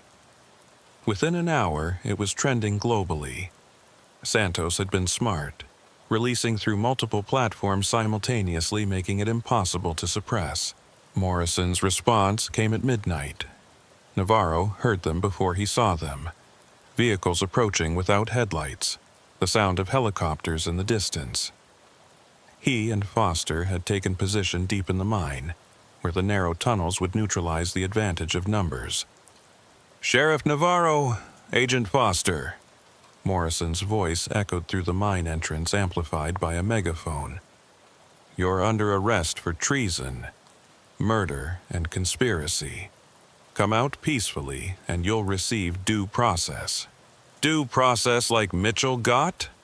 Navarro shouted back. "Mitchell was a traitor who endangered national security. You've done the same. But I'm offering you a chance he didn't get. Surrender, recant your false accusations, and you'll serve your time in minimum security. You might even survive your sentences." Foster whispered to Navarro. "He's stalling. They're probably sending teams through the other entrances." Navarro nodded. They had anticipated this, rigging noisemakers and primitive alarms at the alternate entrances. It wasn't much, but it would give them warning. "Morrison," Navarro called out. "The story's already out. The whole world knows about the line. It's over." "Stories can be discredited, Sheriff. We've already released evidence of your corruption, your connections to cartels. By tomorrow, you'll be the most wanted man in America. A corrupt sheriff who killed federal agents to protect his smuggling operation." A tin can filled with pebbles clattered somewhere deeper in the mine. One of their alarms. Foster pointed her weapon toward the sound, while Navarro kept watching the main entrance. "Here's what I don't understand, Morrison," Navarro said, buying time while trying to locate the intrusion. "You had everything. Power, resources, control. Why risk it all for what? Money? Money?" Morrison laughed. "This was never about money. It was about saving this country from itself. The official government is paralyzed by politics, by laws that protect criminals more than citizens. We did what needed to be done. You became the criminals you claimed to fight. We became what the situation required, and will continue, long after you're dead and forgotten." The attack came from 3 directions simultaneously. Smoke grenades rolled into the main tunnel, while teams breached the side entrances. Navarro and Foster fell back deeper into the mine, using their knowledge of the layout to stay ahead of their pursuers. The firefight was brief but intense. In the confined spaces of the mine tunnels, every shot was deafening, muzzle flashes blinding in the darkness. Navarro took a round in the shoulder. Foster was grazed across the ribs, but they managed to reach the old elevator shaft that served as their fallback position. "The ladder's gone," Foster said, looking down the shaft that dropped into deeper levels of the mine. "There's another way," Navarro gasped, pressing his hand against his bleeding shoulder. "Old ventilation tunnel. My father showed me when I was a kid." They could hear Morrison's men advancing, cautious now after losing 2 of their team to the defenders' ambush. The ventilation tunnel was barely wide enough for a person to crawl through, and it angled upward at a steep grade. With their injuries, it would be agony, but it was their only chance. As they climbed, Navarro could hear Morrison below, his voice carrying up the shaft. "Seal all exits. If they won't come out, they can die in there. We'll say they committed suicide rather than face justice." The tunnel seemed endless, and several times Navarro thought he would pass out from pain and blood loss, but Foster kept pushing him forward, and finally, after what felt like hours but was probably only minutes, they emerged on the mountainside above the mine. Below, they could see Morrison's men surrounding the mine entrances, setting up equipment to seal them permanently. But they also saw something else. News vans arriving on the access road, helicopters with media markings circling overhead. "Santos did it," Foster breathed. "She got the media here." Morrison couldn't kill them now, not with dozens of cameras recording everything, but he could still control the narrative if they were arrested. They needed one more piece of leverage.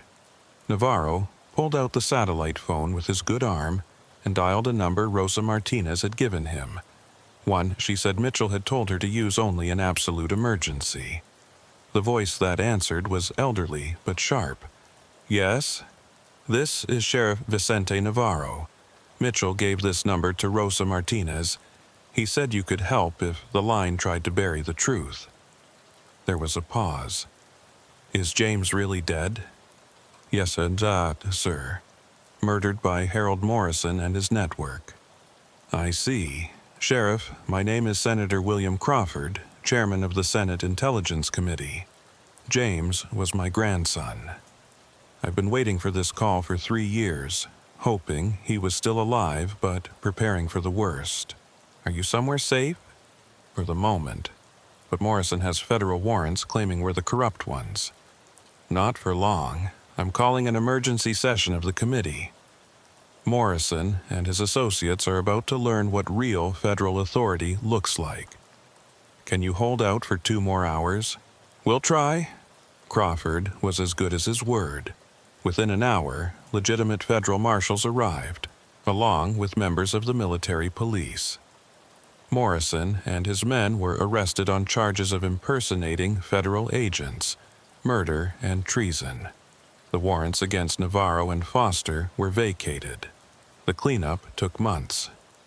The investigation revealed that the line had operated for nearly a decade, responsible for dozens of deaths and millions of dollars in corrupt dealings. Some members fled the country, others negotiated plea deals in exchange for testimony, and a few, like Morrison, chose to fight the charges in court. Morrison's trial became a sensation, with daily revelations about the depth of corruption within border security agencies. He maintained until the end that he was a patriot who had done what was necessary to protect America. The jury disagreed, convicting him on all charges. He received life without parole. Rosa Martinez testified via video link from her secure location, her courage in the face of threats inspiring others to come forward. Julie Smith, who had survived her captivity, provided crucial technical testimony about the evidence. Even the mysterious men in black who had appeared at the original crime scene were revealed to be members of a Mexican Special Forces unit that had been tracking the line's activities south of the border.